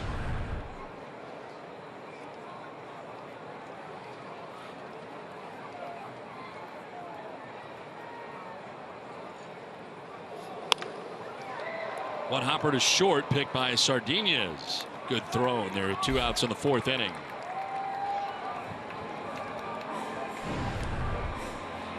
On the road traveling and want to watch your Padres? Subscribe to MLB.TV Premium for live or on-demand baseball on over 400 devices. Real-time highlights, live look-ins, pitch tracking, and more. Blackout and other restrictions apply. Visit MLB.TV for details. So 2 down here in the 4th inning.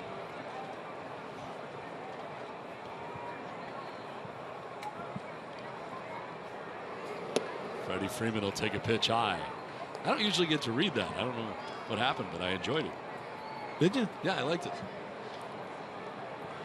You did a nice job. Thanks.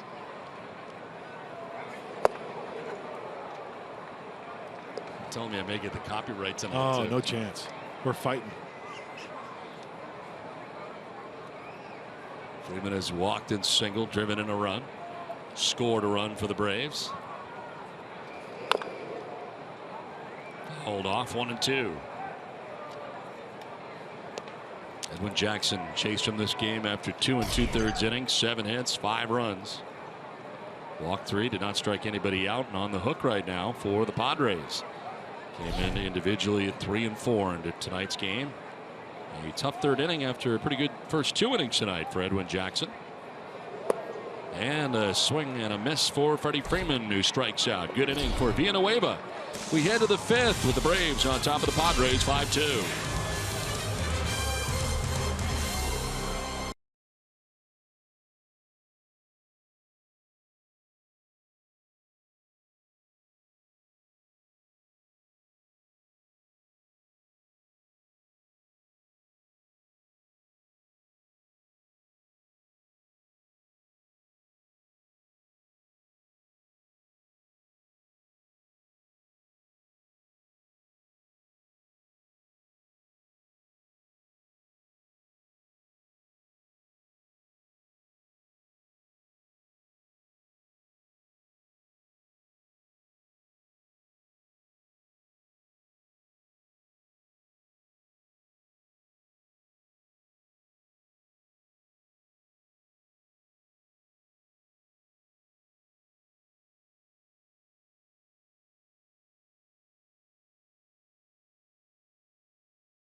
Back here at Turner Field in Atlanta, Luis Sardinez is about to lead it off for the Padres.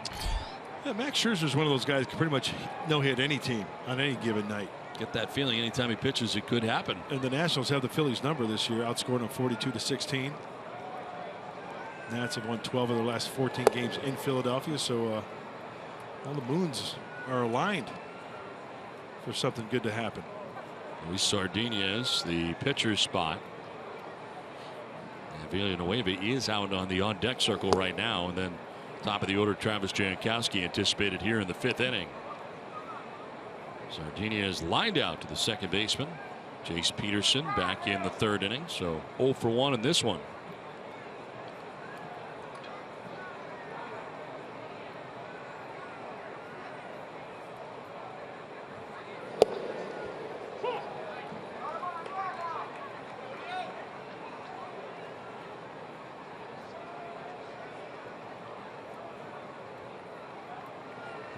grass at third is Adonis Garcia. That's Sardinez. Lions 1 to first base, and Freddie Freeman elevated a little bit, pulled it in on the backhand for the first out of the 5th inning. Let's check in with Julie. Hey guys, well, I have an update for you on Christian Bethancourt, who just left the game. Per the Padres, he suffered a left intercostal strain. That's a left intercostal strain for Christian Bethancourt, and hopefully I'll have more for you after the game. All right, Julie, thanks very much. You know, that's a term that became en vogue in baseball in like the, I want to say mid-90s. It's kind of like your oblique area. Isn't the intercostal like down by Florida? Like, I think that's intercostal. Oh. Yeah. I got you. Yeah, between the rib area, apparently, is Christian Bethancourt's problem. Those hurt, man. Have you ever pulled one? I mean, I know you pulled fat before, but I pulled fat. I don't think intercostal. I tell you, it'll for a pitcher, it'll put you down for a while, depending on the degree of strain or pull. And Villanueva lunging after that pitch, down 0-2. And that's one of those where I'm just generally speaking, especially from a pitcher standpoint, you better make sure you get it right and you are pain free, because if you start to favor, then you lead into other kind of compensate for the injury. Bad situations, yeah. And Villanueva strikes out here for the second out of the 5th inning. 5 strikeouts now for Tehran.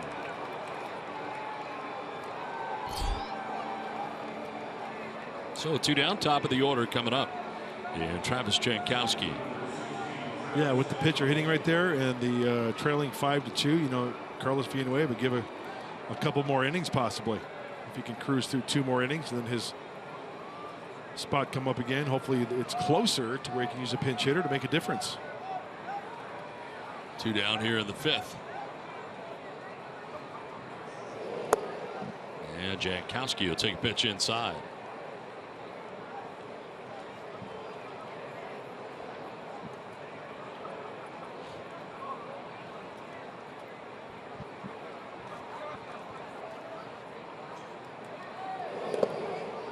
Pitch in the dirt, and it's 2-0.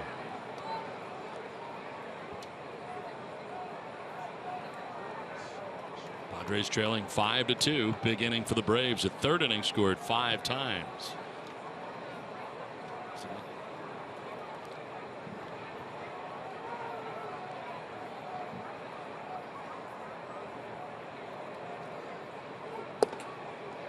Oh.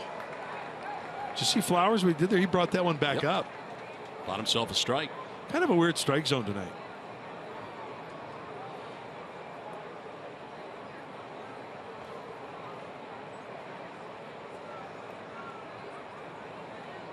A little high. 3-1.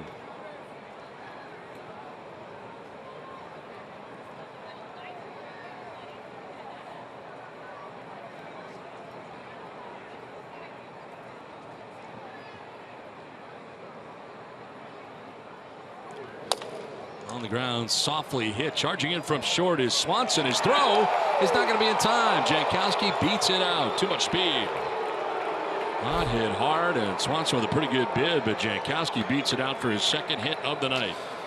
Well, maybe hold all tickets, because Brian Snitker and the Braves might challenge this one. This is a heck of a play. We get a chance to see Dansby Swanson on the move. The bare hand.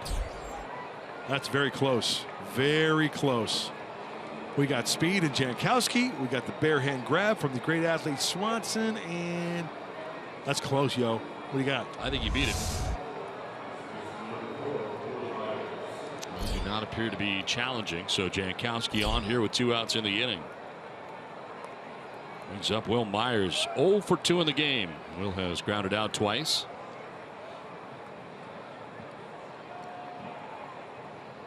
See, this is where you need the big home run. Get you back within 1. Trailing 5-2 right now. 2 outs here in the 5th inning. There goes Jankowski. Pitch is in the dirt, and the throw not nearly in time. Stolen base for Travis Jankowski.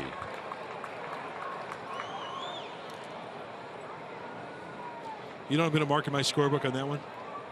NEC. You know what that stands for? No. Not even close. Into scoring position, Travis Jankowski.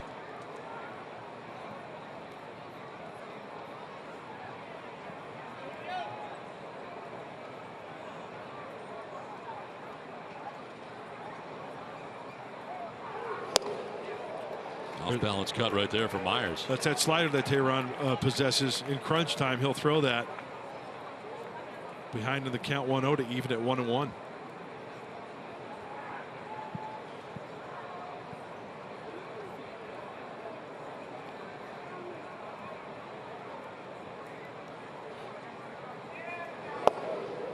Strike two. And again, that has been strikes at times and not others. Yeah, inconsistent.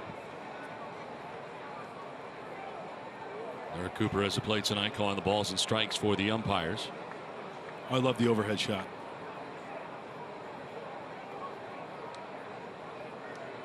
Tehran has slowed it up. Myers getting himself ready here with 2 down and Jankowski at second base.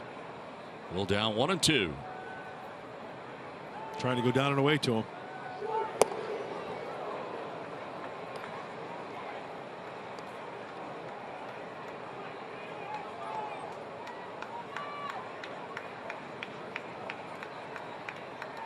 There's Jankowski, who singled and stole second base.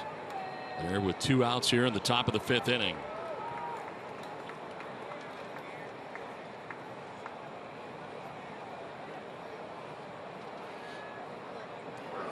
Myers swings and misses and strikes out. 6 strikeouts for Tehran, a 5-2 Braves lead.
Summary.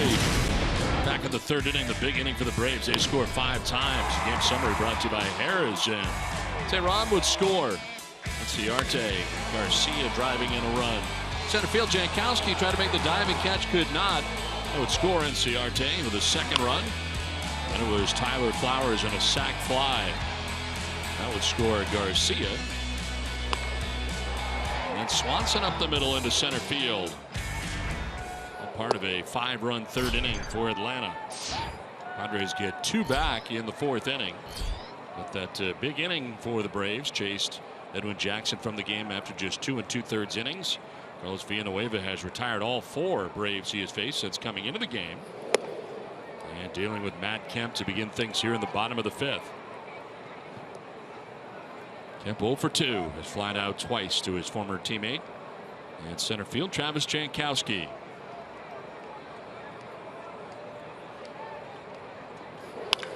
Now a drive to left. Dickerson going back, and he'll get there and make the catch. Quick step back into his left to haul it in for the first out here of the bottom of the 5th inning. Greater coverage of baseball is brought to you by T-Mobile.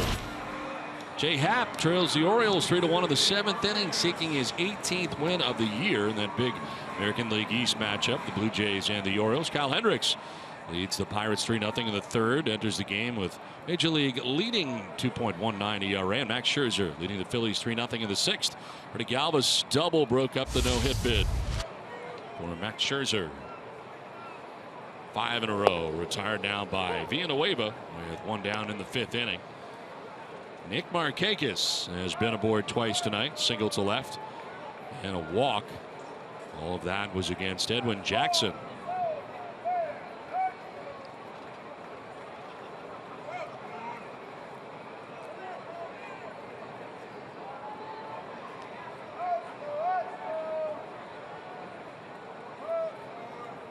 Villanueva doing a great job here of logging some innings so far for Andy Green. Well, the hesitation, see that? Yeah. Kind of mixing it up a little bit.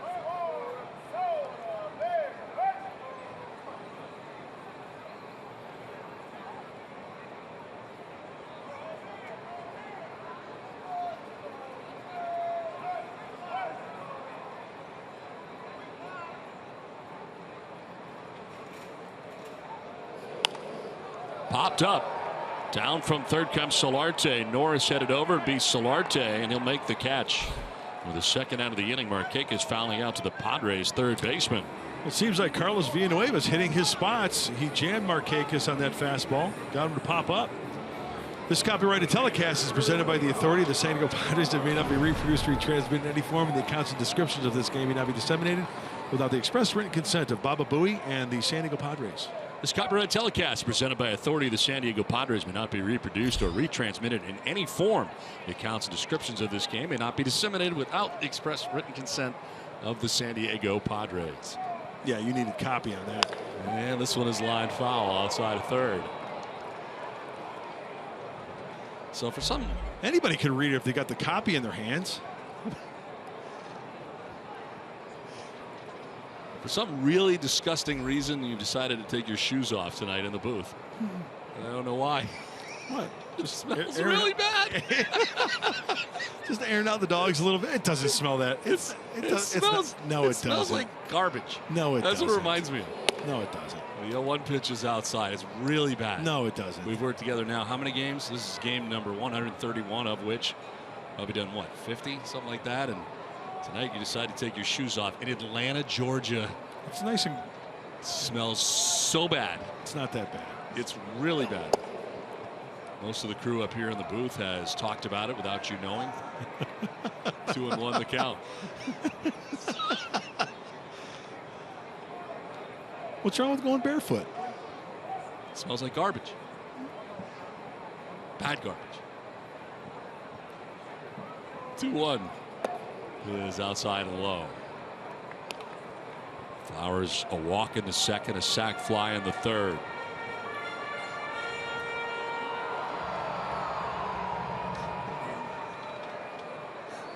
Please put them back on. I'll give you $1. 3-1. That's ball four. And down to first base with a 2-out walk goes Flowers. That breaks up a string of 6 in a row retired by Villanueva. Fourth walk given up tonight by Padres pitching. Are you a big flip-flop guy? Yeah.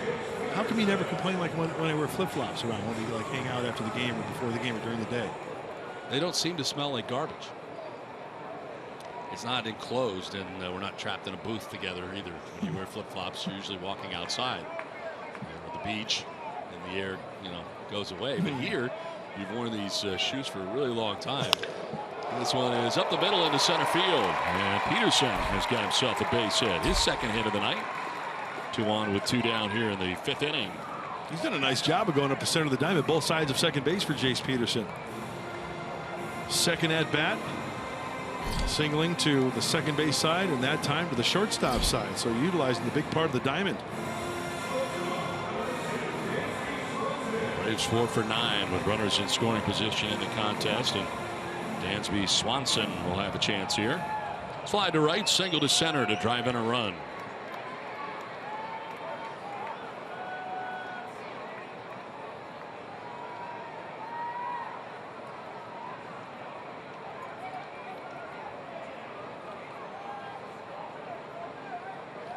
You know what's cool for Dansby Swanson? because we've known all the hype, the #1 pick by the Diamondbacks, traded here, to be given the #2. That's pretty cool. I mean, that's a big league number. And usually a rookie, you know, you're going to get in the 50s or 40s or something. But to be a middle infielder and get issued that number, that's really cool. Especially with the organization like the Braves, there's a lot of tradition. This one fouled off down the right field line. Long run for Myers, but he won't have a play. Of course, you were here for the '91 World Series run. That had to be incredible, even though I know you were unable to pitch. Yeah, I was hurt. Bad timing. But, hey, good for the club. They probably won more games without my services.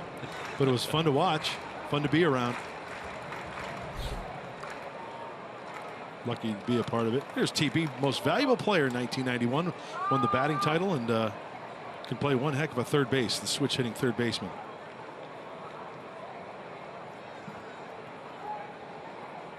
Swanson down 0-2 with 2 outs here in the 5th inning.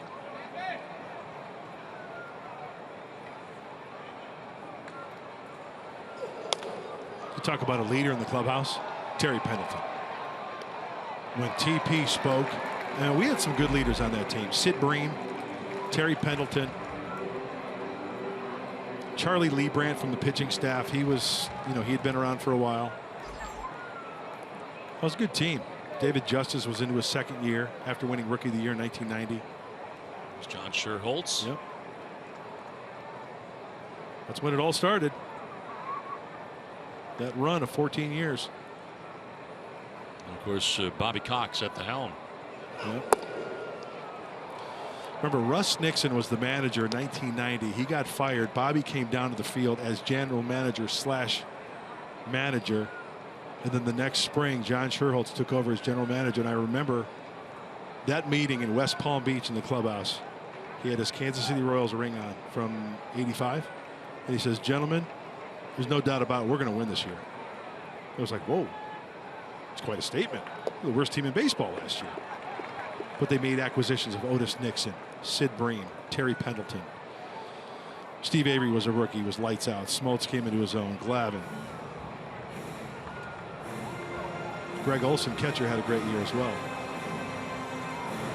There's Otis going up and over during the playoffs. Or was that against Darryl Strawberry? Was that Darryl Strawberry 18 in the foreground there?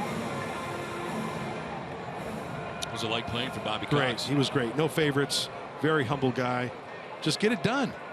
Nothing flashy about the guy. No pomp and circumstance. Just a win. Didn't play favorites. 2 on, 2 down, and a liner down the left field line. It's going to be a fair ball. Flowers coming around from second base. He'll score. Gets in a little trouble out there in left. Another run coming around, and the Braves up their lead now. 7-2 Atlanta. And all of this inning coming with 2 outs in the inning, and Dansby Swanson, the rookie. Well, it looks like that Swanson, you know, he gets his front foot down. He recognizes something off speed. Does a fine job of keeping his hands back and playing pepper with that left field line. There's a little bit of a bobble right there by Alex Dickerson, allowing the other run to score. Looks like they're going to score that anyway. No error on that play. He was off and running. Second double for Dansby Swanson on the season. Leo Tehran batting for the 3rd time in this game. Doubled in the 3rd inning and got that big inning started for the Braves. Came around to score their first run. They'd score 5 times in the 3rd. They've scored twice here with 2 outs here in the 5th inning.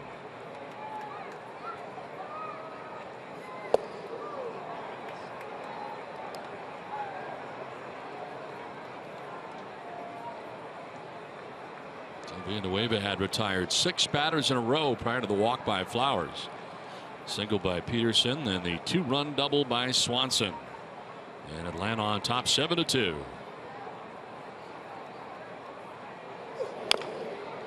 Rolled over foul outside of 3rd.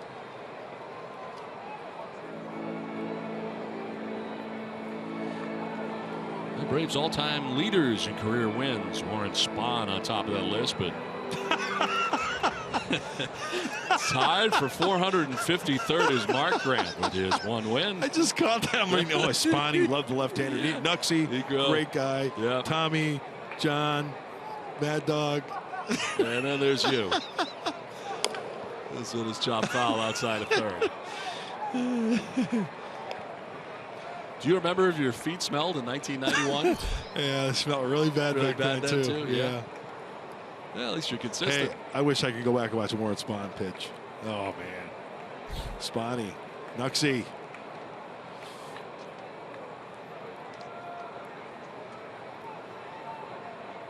And that guy could pitch a little bit. On the ground to third base, Solarte go across the diamond. And that will put an end to this inning. But the Braves add 2, take a 7-2 lead to the 6th inning.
Honestly, just growing up, being a big Braves fan and getting to wear this jersey, it's been pretty exciting to play in Turner Field, a field that I've dreamed about playing since I was a kid, and watching it on TV with my cousins, and it's just been it's been surreal. It's been exciting, and like I said, hot at the same time. It's hot out here. Well, it is a little hot. It's not as hot as it's been. It's actually a beautiful night here in Atlanta, but Matt Kemp certainly got his childhood dream come true when he was able to play here in Atlanta this season. And I had a chance to talk to interim manager Brian Snichter for the Braves, and he said that Matt Kemp brings a certain legitimacy to this lineup. It's a lefty-heavy group, and he brings that right-handed bat, elongating the lineup. And he also said he's very happy to have him here. Guys? All right, Julie, thanks very much. He has been a plus here for the Braves since joining their club. Mark Grant mentioned earlier, over a run of games since joining this team, and certainly protecting the likes of Nick Markakis and Freddie Freeman in the middle of the lineup for the Atlanta Braves. And hopefully he goes over the rest of the series against the Padres pitching. And Hervis Solarte leading it off here for the Padres. Solarte, Dickerson, and Schimpf scheduled to bat in the 6th inning. Solarte struck out swinging in the 1st inning, tripled, and scored in the 4th inning. Couple hops out to Peterson at second base. Takes care of Solarte for the first out here of the 6th inning. Christian Friedrich out of the bullpen now, no longer starting and available in the pen, warming as Carlos Villanueva went 2 1/3 innings of relief. With 1 out, brings up Alex Dickerson. He is grounded to short, fouled out down the right field line. Tehran has fallen behind 5 of the last 7 hitters, 1-0, but he's been able to retire all but 1 of them. That means he's making a good pitch, his 2nd or 3rd pitch of the at-bat. I mention it all the time. Pitchers want to avoid 2-1. You want 1-2. Learned that a long time ago. 2 of your first 3 pitches should be strikes. And if you're doing that consistently, you're sitting pretty. Even if your feet do smell. 2-0 the count. I've requested some Febreze so we can kind of spray the booth to get some of that out of here. Broken back grounder off the mound. Tehran will plant and throw just in time to get Dickerson at first base. 1-3, 2 down. That was a cue shot, it looked like, right off the end of the bat. Cupped bat at the end, way out in front. Splintered that bat right at the end of it. Watch where this ball hits. Right off the end of it.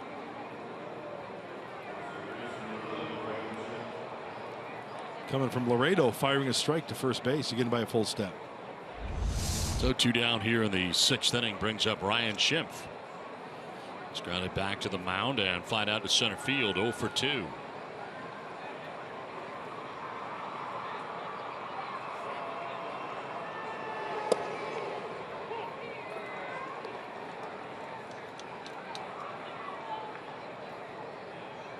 Tehran pitching here into the 6th inning. His last outing was a 6-inning effort against Arizona.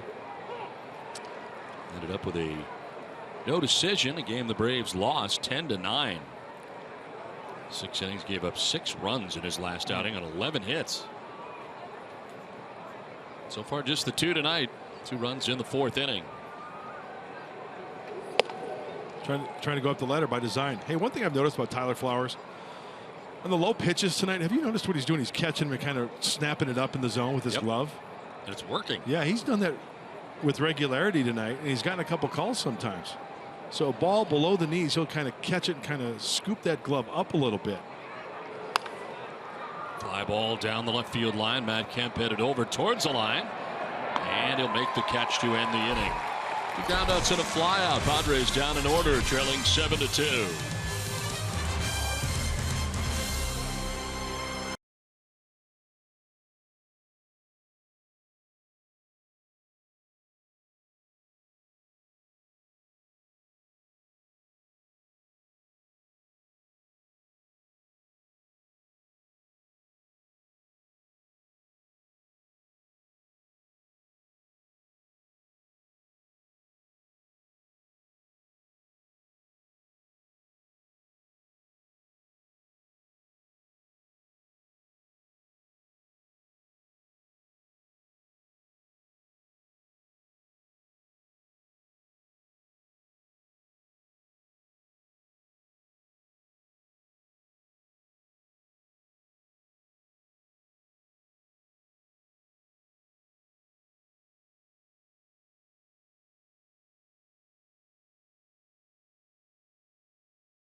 Presents Padres Baseball, brought to you by Sequan Casino. Sign up for the new Padres Club Card today. By Sony, the leader of 4K Ultra HD. And by Mercury Insurance. We're on a mission to save you money. Log on to mercuryinsurance.com today. Beautiful city of Atlanta has the Padres here for the first of 3, 2 night games and a day game. As the new pitcher, brought to you by El Cajon Ford, is Christian Friedrich. Well, he'll have to deal with the top of the order for Christian Friedrich, and Julie Alexandria had a nice report on the left-hander. Christian Friedrich can be used sparingly out of the bullpen just to keep sharp. And it's a different gig going from that bullpen rather than the starting rotation. All starts this year, his first relief appearance for the left-hander. Ender Inciarte leading it off here for the Braves. What kind of difference is it for Friedrich going to this role? That's a great question. Thank you. In a situation like this, usually when a reliever comes in with runners on base, you want to make quick work. Really not a lot of time to really set up a hitter. I think in this situation, fresh inning, he has a chance to really utilize his pitches and set up guys. But usually as a reliever, you want to get in, get out, maybe utilize 2 of your pitches to try to make short work of the offense. 1-1 pitch, a miss for ball 2, 2-1. I like the idea of relieving because you put the nails on each and every day, and there's a good chance you might get in that game. Now, granted, you throw 3-4 innings in relief, which hardly happens anymore. You're going to be spent for the next day.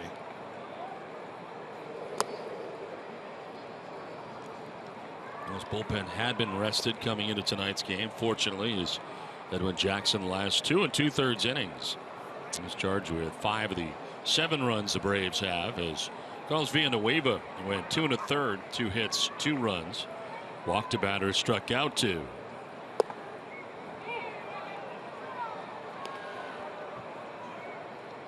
Last relief appearance for Christian Friedrich. I'm going to go back to last year at Arizona, September the 30th. So remember the Colorado Rockies. Oh, wow. Could have got that. Didn't. Yeah. And it's ball 4. Pitch that has been called to strike a lot tonight. Not this time. Eric Cooper behind the plate. Our game presented in HD by Sony. And the last visit ever for the San Diego Padres here to Turner Field in Atlanta. Donis Garcia 1 for 3 in the game with an RBI single back in the 3rd.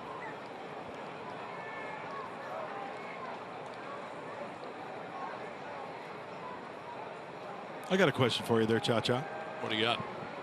Turner Field to their new field next year. Is it the quickest turnaround in Major League Baseball as far as having a new stadium and then getting another new one? If there's one that was faster, I don't remember what it was. To me, yes, I would say yes. Of course, this park was built for the Olympics originally. So 20 years, right? 20 seasons, 21 seasons. That's pretty quick. Yeah. And I like Turner Field. I really do.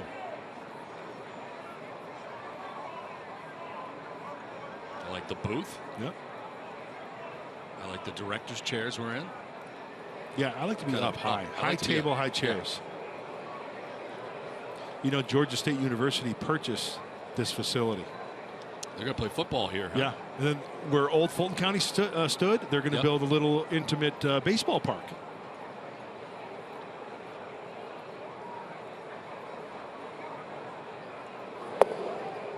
I asked the clubhouse guys down there, good friends of mine, John Holland, Fred Stone. Gosh, they've been running the clubhouse down there for years. Guess what the price tag was on this whole facility and the land and everything? $300 million. Wow. That's a pretty darn good deal, isn't it? Yeah, it is.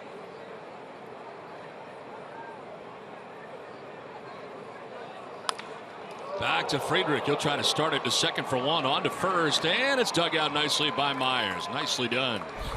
Backhanded out of the dirt for Will Myers.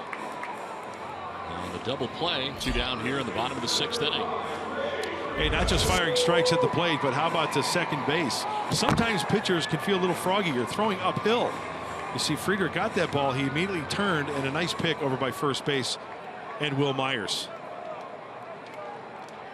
Pickett.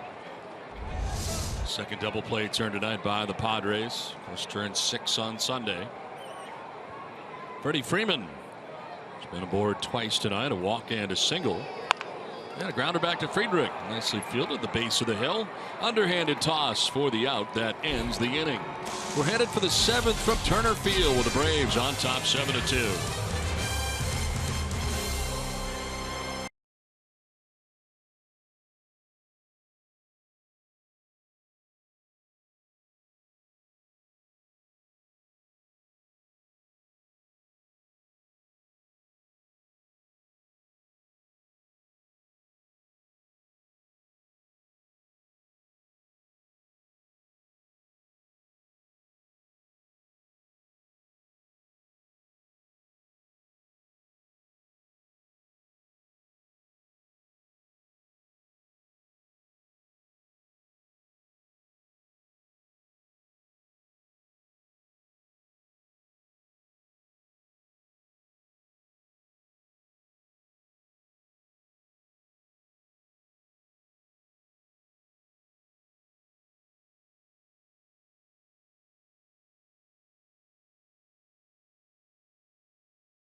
7th inning. It's time now for the In the Driver's Seat, brought to you by Kia. And Julio Teheran has been in the driver's seat so far in this one, getting ready for his 7th inning of work. So far in the first 6, he's allowed 5 hits, only 2 runs, hasn't walked anybody, and has struck out 6 along the way. Only blemish, a 2-run home run by Oswaldo Arcia back in the 4th inning. Seems to be the only stressful inning for the right-hander. Early on, he wasn't working ahead, but still making that good 2nd or 3rd pitch. Now he's got a 5-run pad. He's going to face Arcia, who homered off him in the 4th inning here to begin the 7th inning. Arcia also has a double on his resume tonight.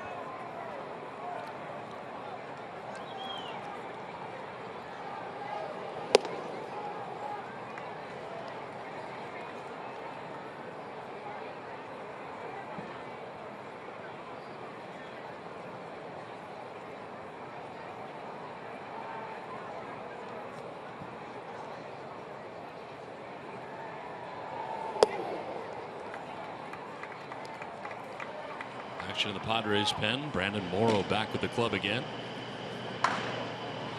He's away on the paternity list.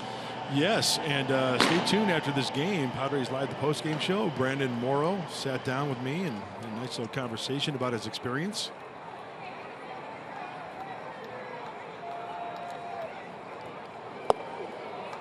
Mentioned the home run by Arcia back in the 4th inning. A 2-run shot, first home run for him in a Padres uniform, and just out of the reach of Nick Markakis in right field.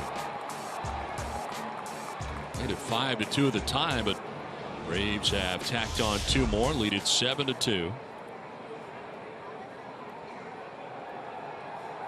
2-1, and it's to center field. Inciarte coming in for the first out here of the 7th inning. 5 in a row, retired now by Teheran. He's looked very good tonight.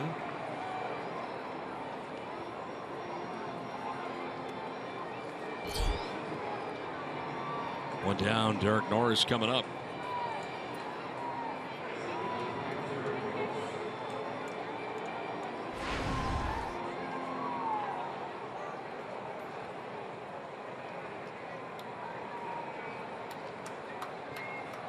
Norris coming in with Bethancourt leaving the game. Little costal injury, side injury for him, and yeah, around the rib cage. Right around the rib cage area. Yeah, the side there. On the swing. Ugh.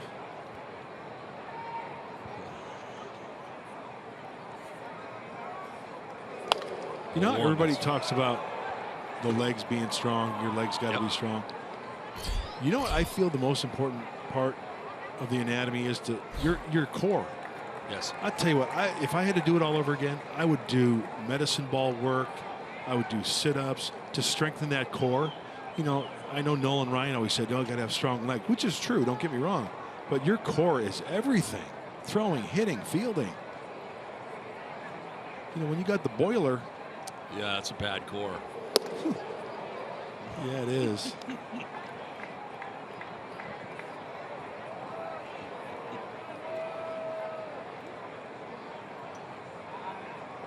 So important.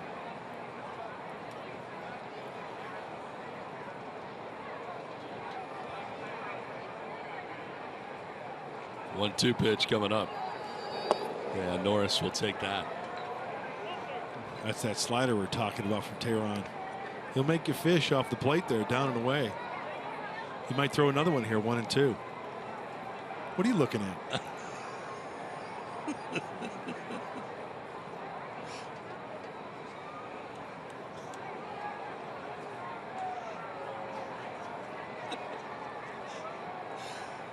Two pitch. Swing and a miss, and Norris strikes out. 92 in the fastball for Teheran. That's 7 strikeouts for the Braves starter. He's been very good. Julio Teheran making his 3rd start after being off the DL. And Don, you know what? Looks like he's making some good pitches when he fell behind, but it seems like the slider is the pitch tonight. 7 strikeouts in this game for Teheran. This slider, as you're talking about. Yep. Hey, when the velocity is down to the fastball, you have to hit your spots, and you have to throw that off-speed pitch for a strike. Sardinez into left center field. Inciarte will get it back in. So that breaks up a string of 6 in a row retired by Tehran. First time Sardinez has been aboard in the game. And with the numbers so far for him, at 93 pitches through 6 2/3, 6 hits, 2 runs. Both earned, didn't walk anybody, and has struck out 7 in this outing. And now 2 down in the 7th inning. Going to have a pinch hitter in Brett Wallace batting in the pitcher's spot, down at the 9th spot. And here is Wallace with 2 down in the 7th inning. 195 average for Wallace, 6 homers, 19 runs batted in. Over 100 games he's appeared in, and a lot like this coming off the bench to pinch hit, although he did make 33 starts this year at third base for the Padres. A lot of that while Yangervis Solarte was on the DL.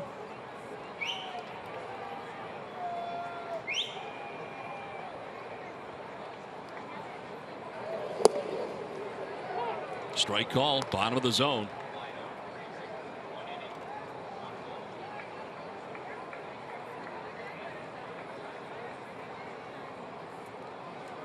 Nice relief appearance for Christian Friedrich.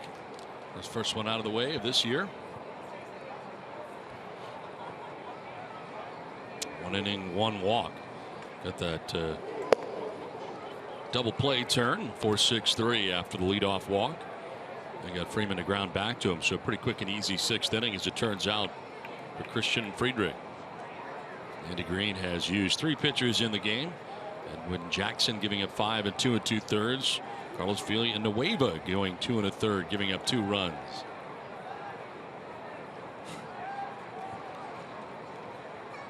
The 1-1 pitch. We'll drop in there for strike 2.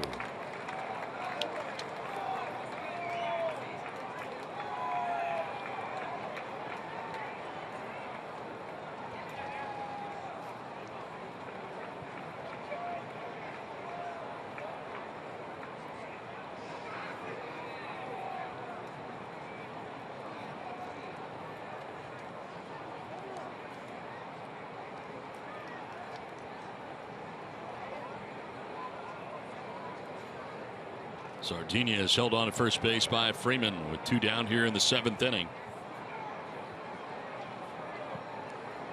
Well, all of a sudden, not on the same page.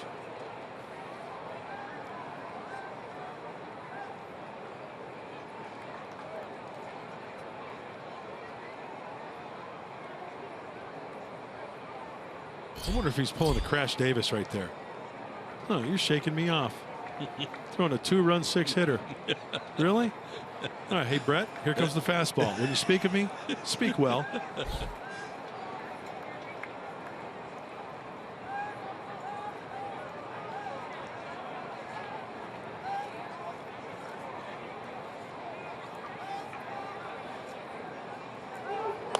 Foul back, 1-2. He got his fastball. Yeah, pitch number 4 right down the middle.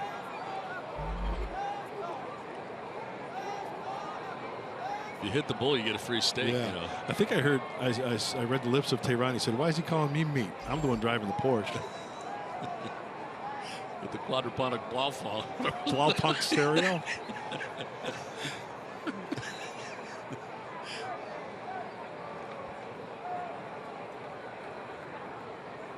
Ball 2 strikes to Brett Wallace, pinch hitting with 2 down here in the 7th.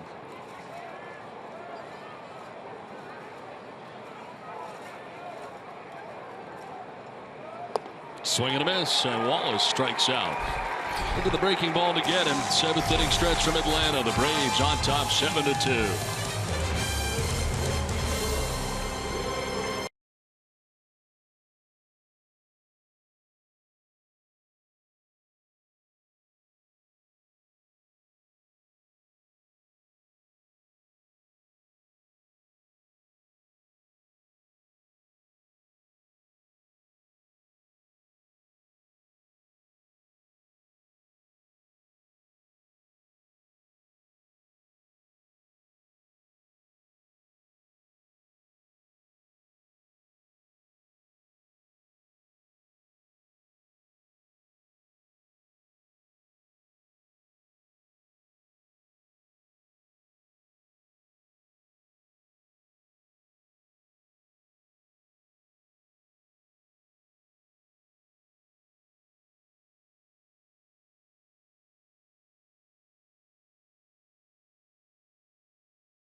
7-2, the Atlanta Braves on top of the Padres. And a new pitcher on for San Diego. Fourth arm used in the game for Andy Green as Brandon Morrow comes into the game here for the Padres.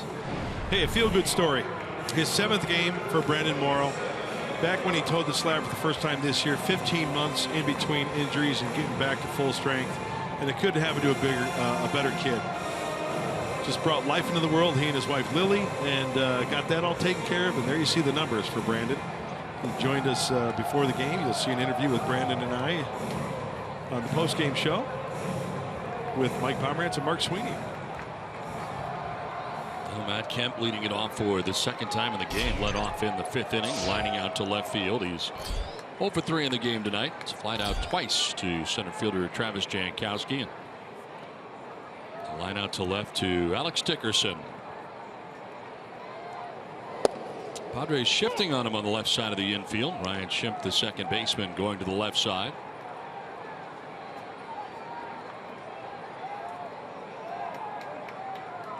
Down and away. We mentioned it earlier. For Matt Kemp, he's averaging the 180s.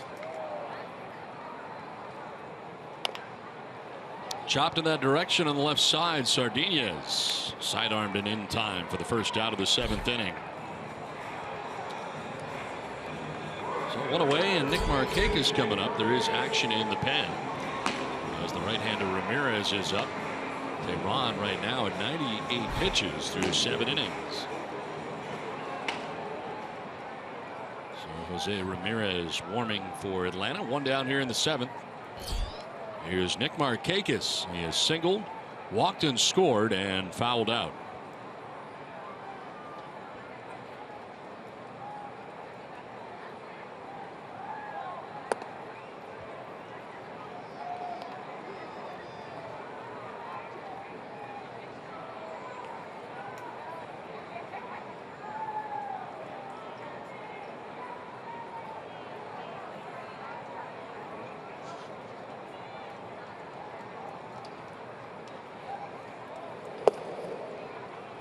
Two and 0.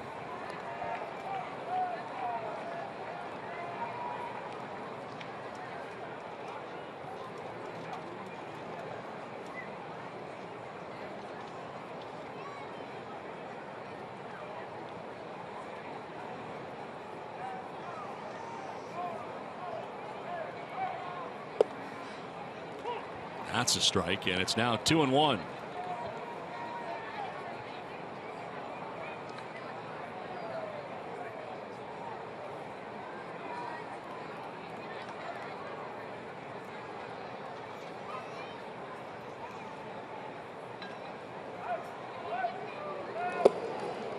Close pitch, but off that outside edge. 3-1. Dude, we've seen Morrow touch 96. Yep. Threw a changeup there.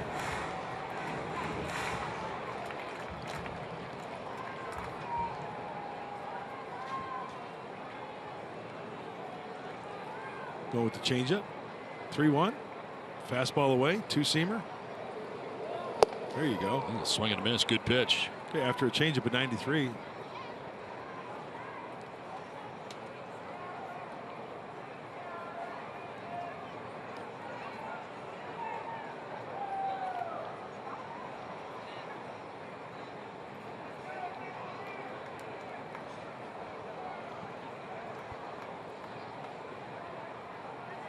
Payoff pitch. And it's fouled off to the left out of play. Oh, we're getting it up there. Time now for the Cholula flamethrower. And Brandon Morrow, the right-hander, you know, we know he can get up to mid-90s tonight. What do you think? 95. 95, nice. That's hot sauce.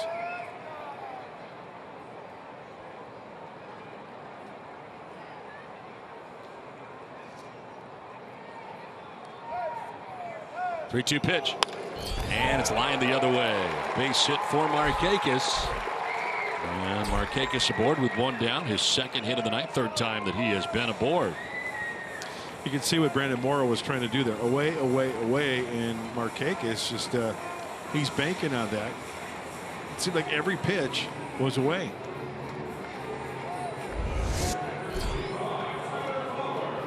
The leg is up. The hands are back. And Pretty good looking swing by Nick Markakis. 1 out, 1 on for the Braves here in the 7th inning, and it brings up Tyler Flowers. He's walked twice in this game and had a sacrifice fly, picking up his 26th RBI of the season.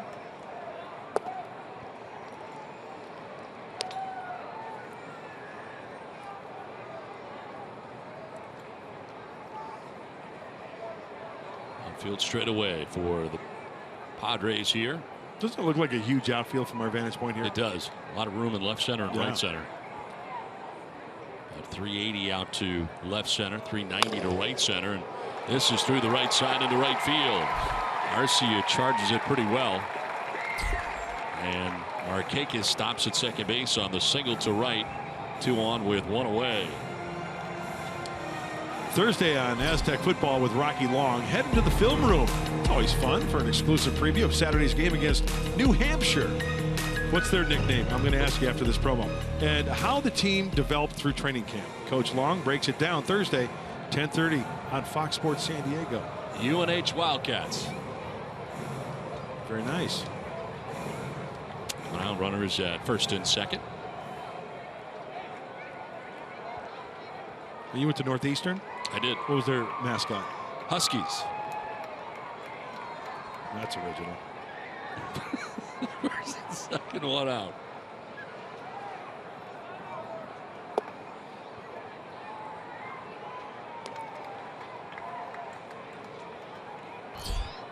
I was decked out in all my Northeastern gear. We went fishing the other day. I had the shirt going, the hat going. Yeah, you did. Yeah. That was nice. Nice representation. Yeah. Got to be true to your school. 1-0 is low, and it's 2-0. Were you in a frat? No. Did you prep out as far as dressing? I'm still pretty much the same. I dress the same now as I did then. So quadruple X in the shirts? No, I was actually in pretty good shape then. Were you? Yeah. Or better than I am now. Let's put it that way.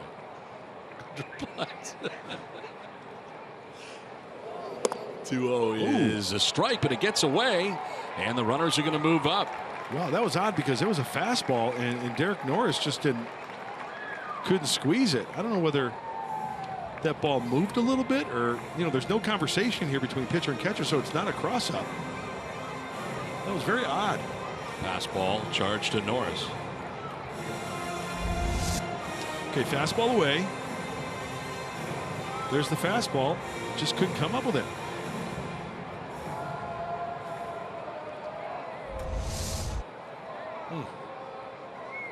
So to third baseman Markakis, Flowers to second, 1 out here in the 7th inning. Jace Peterson here, the infield in all the way around now for the Padres. On the ground, a second picked on the backhand by Schimpf. Looks at the runners and then throws out Peterson. So bringing the infield in, work there. Sharply hit, but Schimpf with a nice pick retires Peterson 4-3. Time out for our Carl's Jr. star of the game. It's going to be Dansby Swanson, able to drive in a pair back in the 5th inning. Add on to this lead, 7-2. Flowers scoring, Peterson scoring. It's a good game. The single that he had in the 3rd inning was part of that 5-run 3rd. Then the 2 runs tacking on in the 5th. And a 7-2 Atlanta lead, looking for more. And here is Dansby Swanson, who takes pitch outside.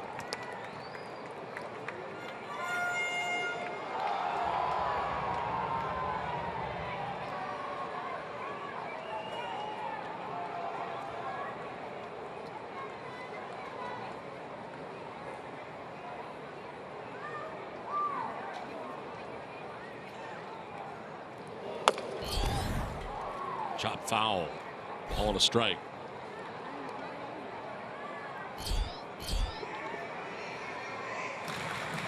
Everybody but Matt Kemp tonight for the Braves in the box score with a big league knock.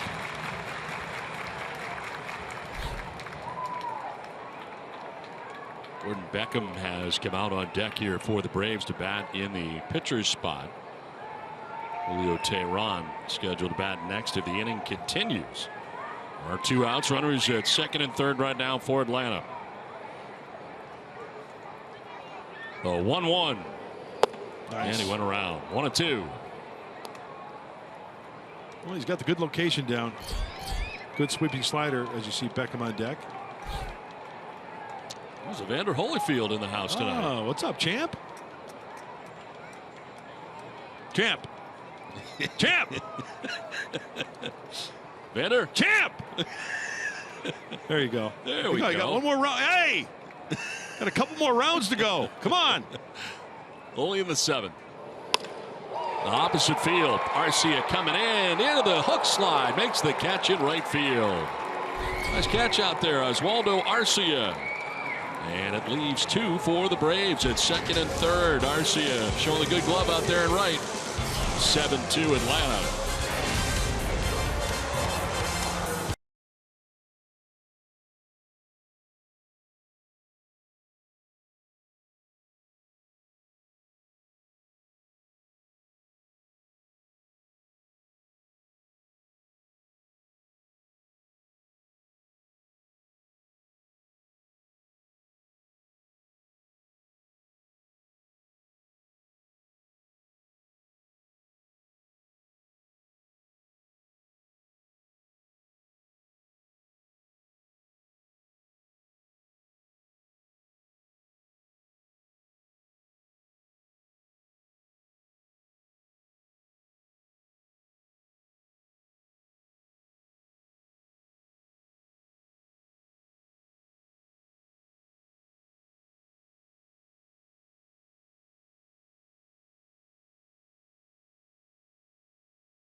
The pitch as part of a double switch here for the Atlanta Braves.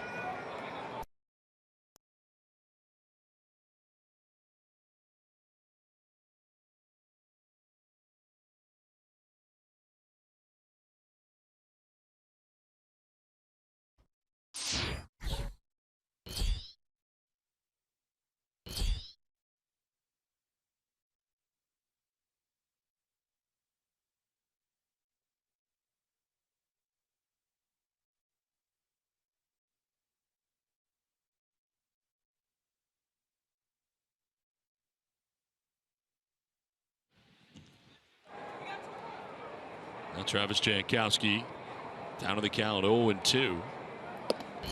And that's strike 3 over the inside corner. I apologize for some technical difficulties from Atlanta tonight. I understand our audio was out there for a little bit. May have been some of our best stuff of the year. Yeah. I thought some of the best analysis you've had all year was. It's the best when I lay out. Yeah. Really Just let good. the pictures tell the story. Really good. You were outstanding, by the way. Thank you. Jankowski's out number 1. The new pitcher, Jose Ramirez. They've got some good arms in that bullpen for the Braves. Jose Ramirez, fastball, slider, changeup. We just saw him hit 97. That's where he kind of tops out. Look, getting through that throwing zone and letting that ball fly is Keith Hessler, the left-hander, warming up for San Diego.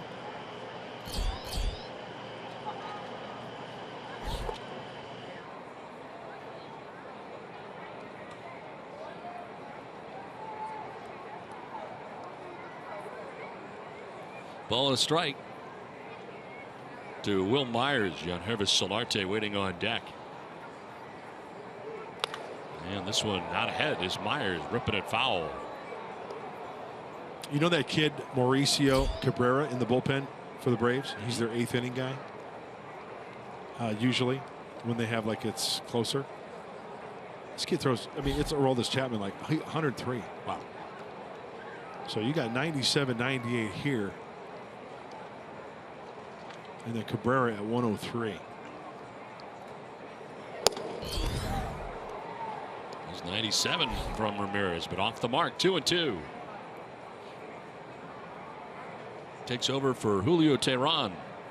With 7 innings, 6 hits, 2 runs, didn't walk anybody, and struck out 8 batters. Very good outing for Teheran. And Myers badly fooled, strikes out. He went around. Back-to-back Ks for Ramirez. 2 down here in the 8th inning.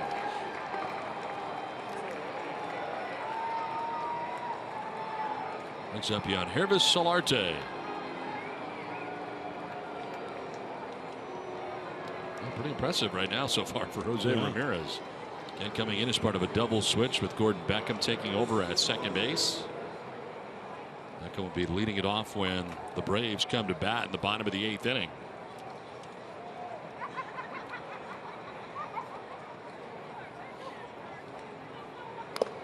Swinging a foul tip, glancing off Tyler Flowers. Have we seen the top end of pitchers throwing as hard as they've thrown? 104, 105.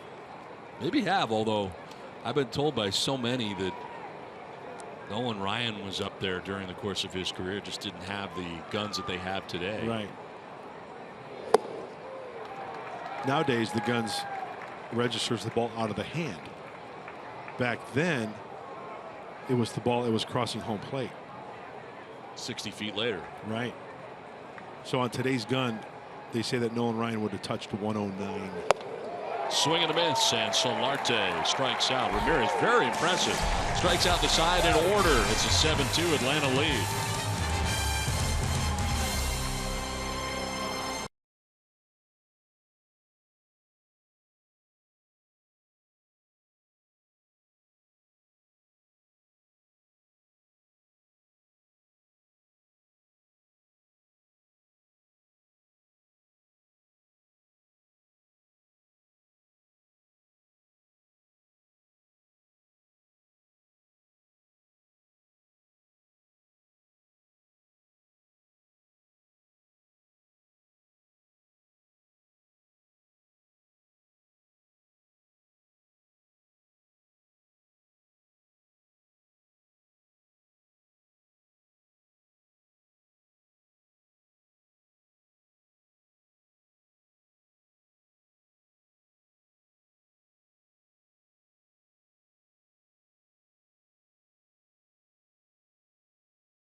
Baseball brought to you by Pinnacle on the Park.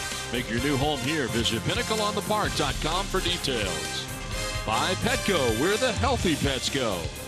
And by your San Diego County Lexus dealers. There's lots of traffic in Atlanta, not short of traffic. As we play along here to the bottom of the 8th inning. Some Padres fans here enjoying baseball tonight in Atlanta. Only visit of the year for the Padres here to Turner Field. And the last time the Padres be visiting Turner Field last year of its existence in the majors. Keith Hessler, the new Padres pitcher, and the 5th arm used tonight by Andy Green. And a chance for the left-hander to get a clean inning. You see the limited time, only the 7th game for Keith. recalled from AAA El Paso last Saturday for the 5th time. I'll tell you what, that's not fun. I mean, sure, you're getting the taste of the big league life, but up and down 5 times? That's a lot. Now Gordon Beckham going to lead it off here, part of a double switch from an inning ago. That's out of the 9th spot right now. Braves batting in the 8th, and he'll take ball 1.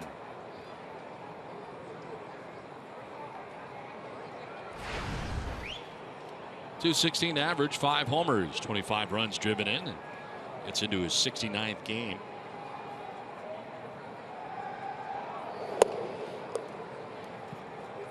Remember the Chicago White Sox.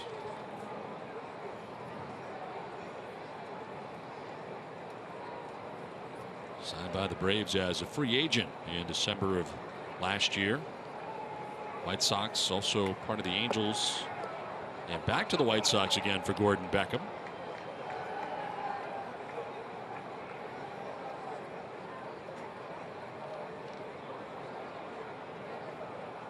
Actually attended the University of Georgia.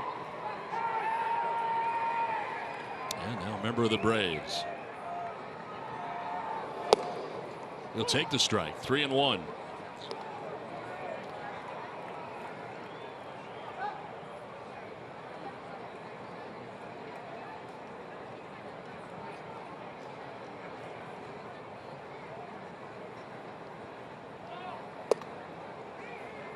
In there for a strike, and battling back is Hessler. Full count. Had been down 3-0.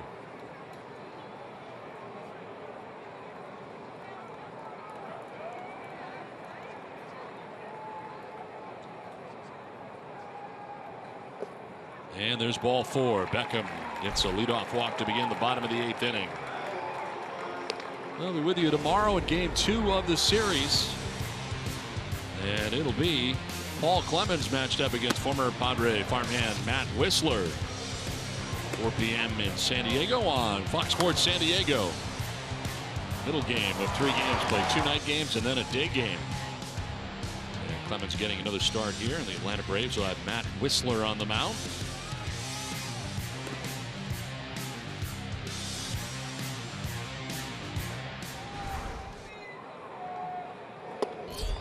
In there for strike 1 to Ender Enciarte. Whistler, incidentally, 5-11 with a 4.92 ERA. Paul Clemens, 1-3 with a 4.68 ERA. 0-1 pitch, and a slap foul off to the left, out of play. 0-2. You know, you can throw a lot of bullpens and stay sharp, but there's nothing like getting a big league ball game. So it's a good opportunity for Keith Hessler to get an inning of work. It's a shame that the Padres trail by 5.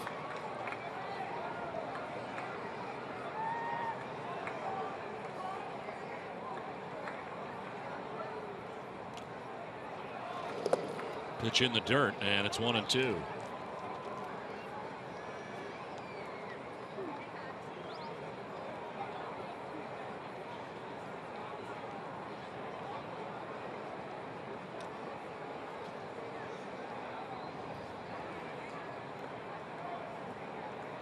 With a leadoff walk being held on first base by Myers.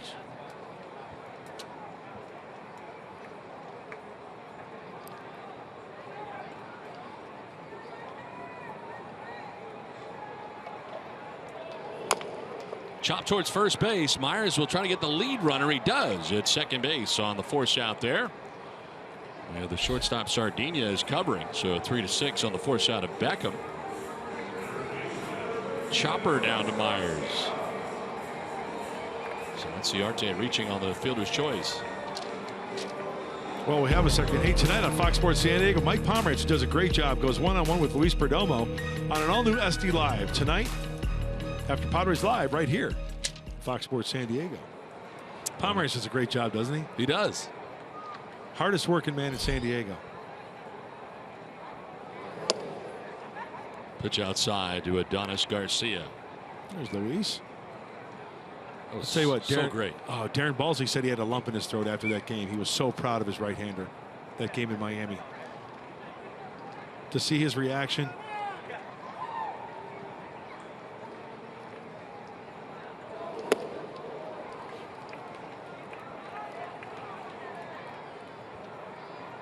Hey, with a name like Adonis, whatever, you got to be ripped, right? You got to be pretty big. You can't let the boiler get out of hand. Your core. Yeah. I mean, that's pressure. Parents drop that name on you?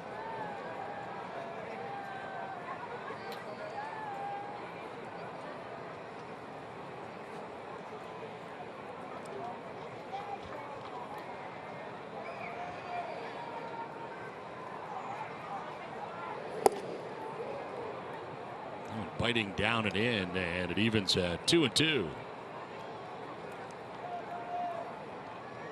One out, runner at first at Inciarte. Adonis Garcia batting here, single back in the third inning. Came around, score a run, 1 for 4 in the game with an RBI. You got Freddie Freeman waiting on deck right now for the Braves.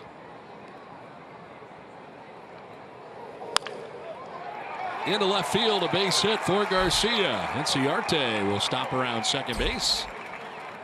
Second hit of the ball game for Garcia. Now the Braves have runners at first and second with 1 out.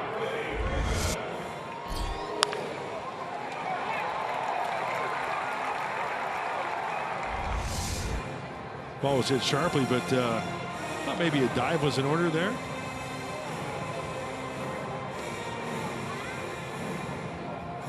Two on, one away, and to get into the heart of this order. Freddie Freeman has walked single to center, struck out, and grounded back to the mound.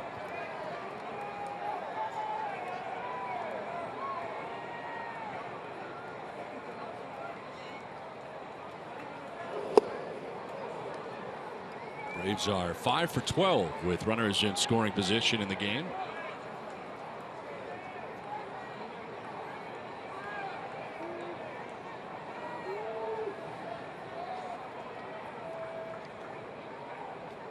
Padres have not had a ton of chances. They're 1 for 5 in that category.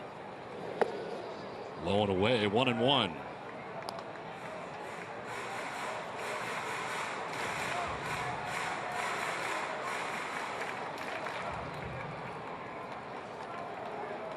Inciarte at second base, Garcia at first, 1 out here in the Atlanta 8th inning. In there for a strike. Well, your little nugget on Freddie Freeman. What do you got? You know, they take stats on everything. Highest line drive percentage. Freddie Freeman, number 1 in Major League Baseball. 32.3% of the time he hits a line drive. That would make him a line drive hitter. Yeah. But it's interesting. They stats on everything.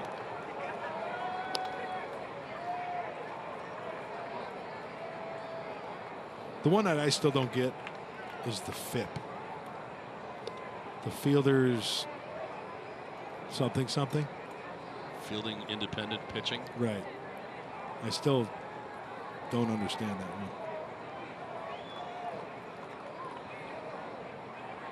He's talking to you.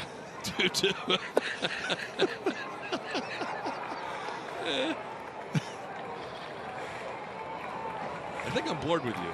Oh yeah.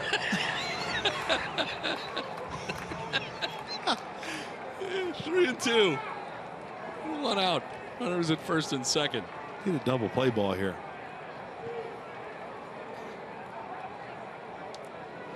And there's ball 4 instead. Bases loaded. Second walk allowed by Hessler. I'm just so glad that you put your shoes back on. That's really been a real plus the last couple of days. Yeah, it's much better. Anything for you, Donald. It was really bad for a little while. Really bad. It smelled like garbage. But anyway, not bored with you, Ludley. Huh? Not bored with you. Sometimes I just lose my train of thought. Matt Kemp coming up. 0 for 4 against the Padres tonight. First game for him against the Padres in a Braves uniform. Slide out 3 times, grounded out. And he can hit a grounder with the best of them. He'd keep it down in the zone, hence turn that double play. 12 this year, 4 with the Braves. And it swung a little bit that way as I drove over the pitcher's head. There you go. Back to him. to the plate for 1, and the throw to first for 2. Nicely done. 1 to 2 to 3 on the double play. Third double play turned by the Padres. Going to the 9th. It's 7-2 Braves.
The 4th inning. Arcia as the Bill Howe play of the game, able to homer just out of the reach of Nick Markakis, giving the Padres their 2 runs of the game. It's off the starter Julio Teheran, and first home run for Arcia in a Padres uniform. As we play along to the 9th inning, Padres trailing by 5 as they come to bat. Alan Zinter deep into the 3-ring binder talking to Ozzie Arcia, giving him the scouting report of the left-hander that is in the game now. And Kroll checking in, third arm used by the Braves in the game. Takes over Jose Ramirez, who struck out the side in order very impressively. 11 strikeouts in this game for Braves pitching now as Kroll into his 48th game of the year. See the splits, 41 2/3 innings for him. Hey, what's that go to show you, right? Padres trailing by 5, but yeah, these hitters got to be prepared, and the coaching staff gets these hitters and players as prepared as they can to take on this last inning and try to do something. They're just not going to say, okay, just, okay, here's a lefty, you go face him. No, they're going to give him the dirt on him and what he's all about. Ian Kroll, fastball, cutter, curveball, changeup, mid-90s. Alex Dickerson 0 for 3. He has grounded out, fouled out down the right field line, and grounded out again.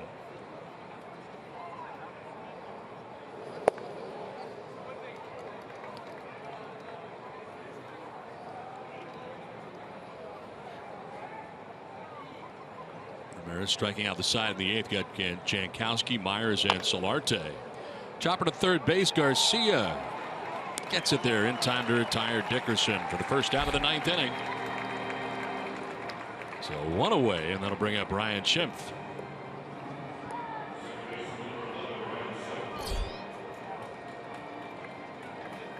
Travis Jankowski fan out there here at the ballpark tonight. Padres here for the first time and only time this year. 1 out in the 9th, and it brings up Brian Schimpf. Schimpf 0 for 3. He's grounded back to the mound, flied out to center, flied out to left.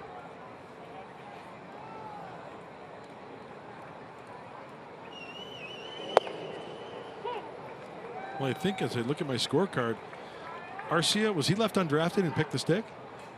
I believe he was. And I think whoever has Solarte probably would be the winner tonight. Not much going on offensively, correct? Travis Jankowski's got a couple hits and a stolen base. There you go. That's 3. Well, -2 then because of the strikeouts. Strikeouts or minuses? Yes, really? Strikeouts are a negative. What game is this for you? I don't know. 60 maybe. Mike Pomerantz drafted Yangervis Solarte tonight. Yeah, strikeouts are a negative. And Mike has 2 points because Jan also has 2 strikeouts on the evening.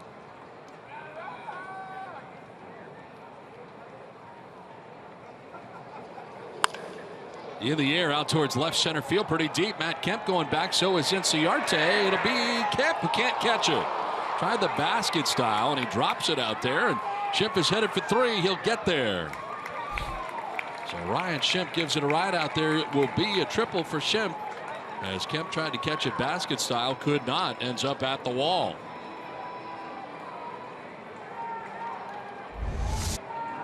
It's a nice job of hitting right here by Ryan Schimpf. Down and away, trying not to pull it. And now Matt Kemp was looking at Inciarte, possibly asking for a little help. Off the glove, kicks it. Can't find the handle. Follow it around, see what it eats. And I think on that swing right there, Julie Alexandria may have taken the lead with that triple. And she did, in fact, draft Ryan Schimpf. A pitch in there for a strike to Arcia. He has double homered, a 2-run shot. Last time up, flat out to center field. Padres trying to make some noise here in the 9th inning, trailing 7-2. And Arcia, it's on the ground right side. Gordon Beckham at second base. On to first for the out. Scoring in the back door from third is Ryan Schimpf. The third Padres run of the night, so Arcia will pick up an RBI. His third RBI of the game. It's now 7-3 Braves, but now 2 outs in the 9th inning.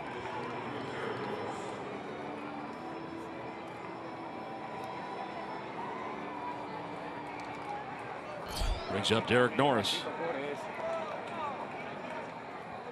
Second plate appearance for Norris. Christian Bethencourt leaving the game with an injury to his side on a swing. There's a pitch outside to Norris. Norris struck out swinging in the 7th inning. His only plate appearance of the game.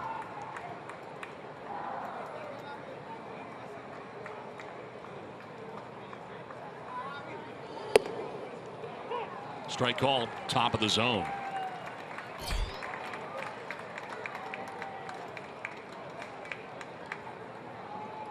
Julio Teheran, the pitcher of record right now for the Atlanta Braves. Looking for his 4th win of the year. 2nd win of the year against the Padres for Teheran if score stays the same. He went 6 innings, giving up 2 hits, didn't walk anybody, struck out 8. Again tonight between Teheran and Ramirez, they've combined to strike out 11 Padres in the game. 2-1 pitch. And that's strike 2.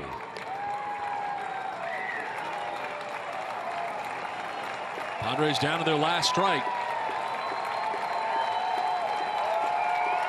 20,309 on hand tonight. 2309.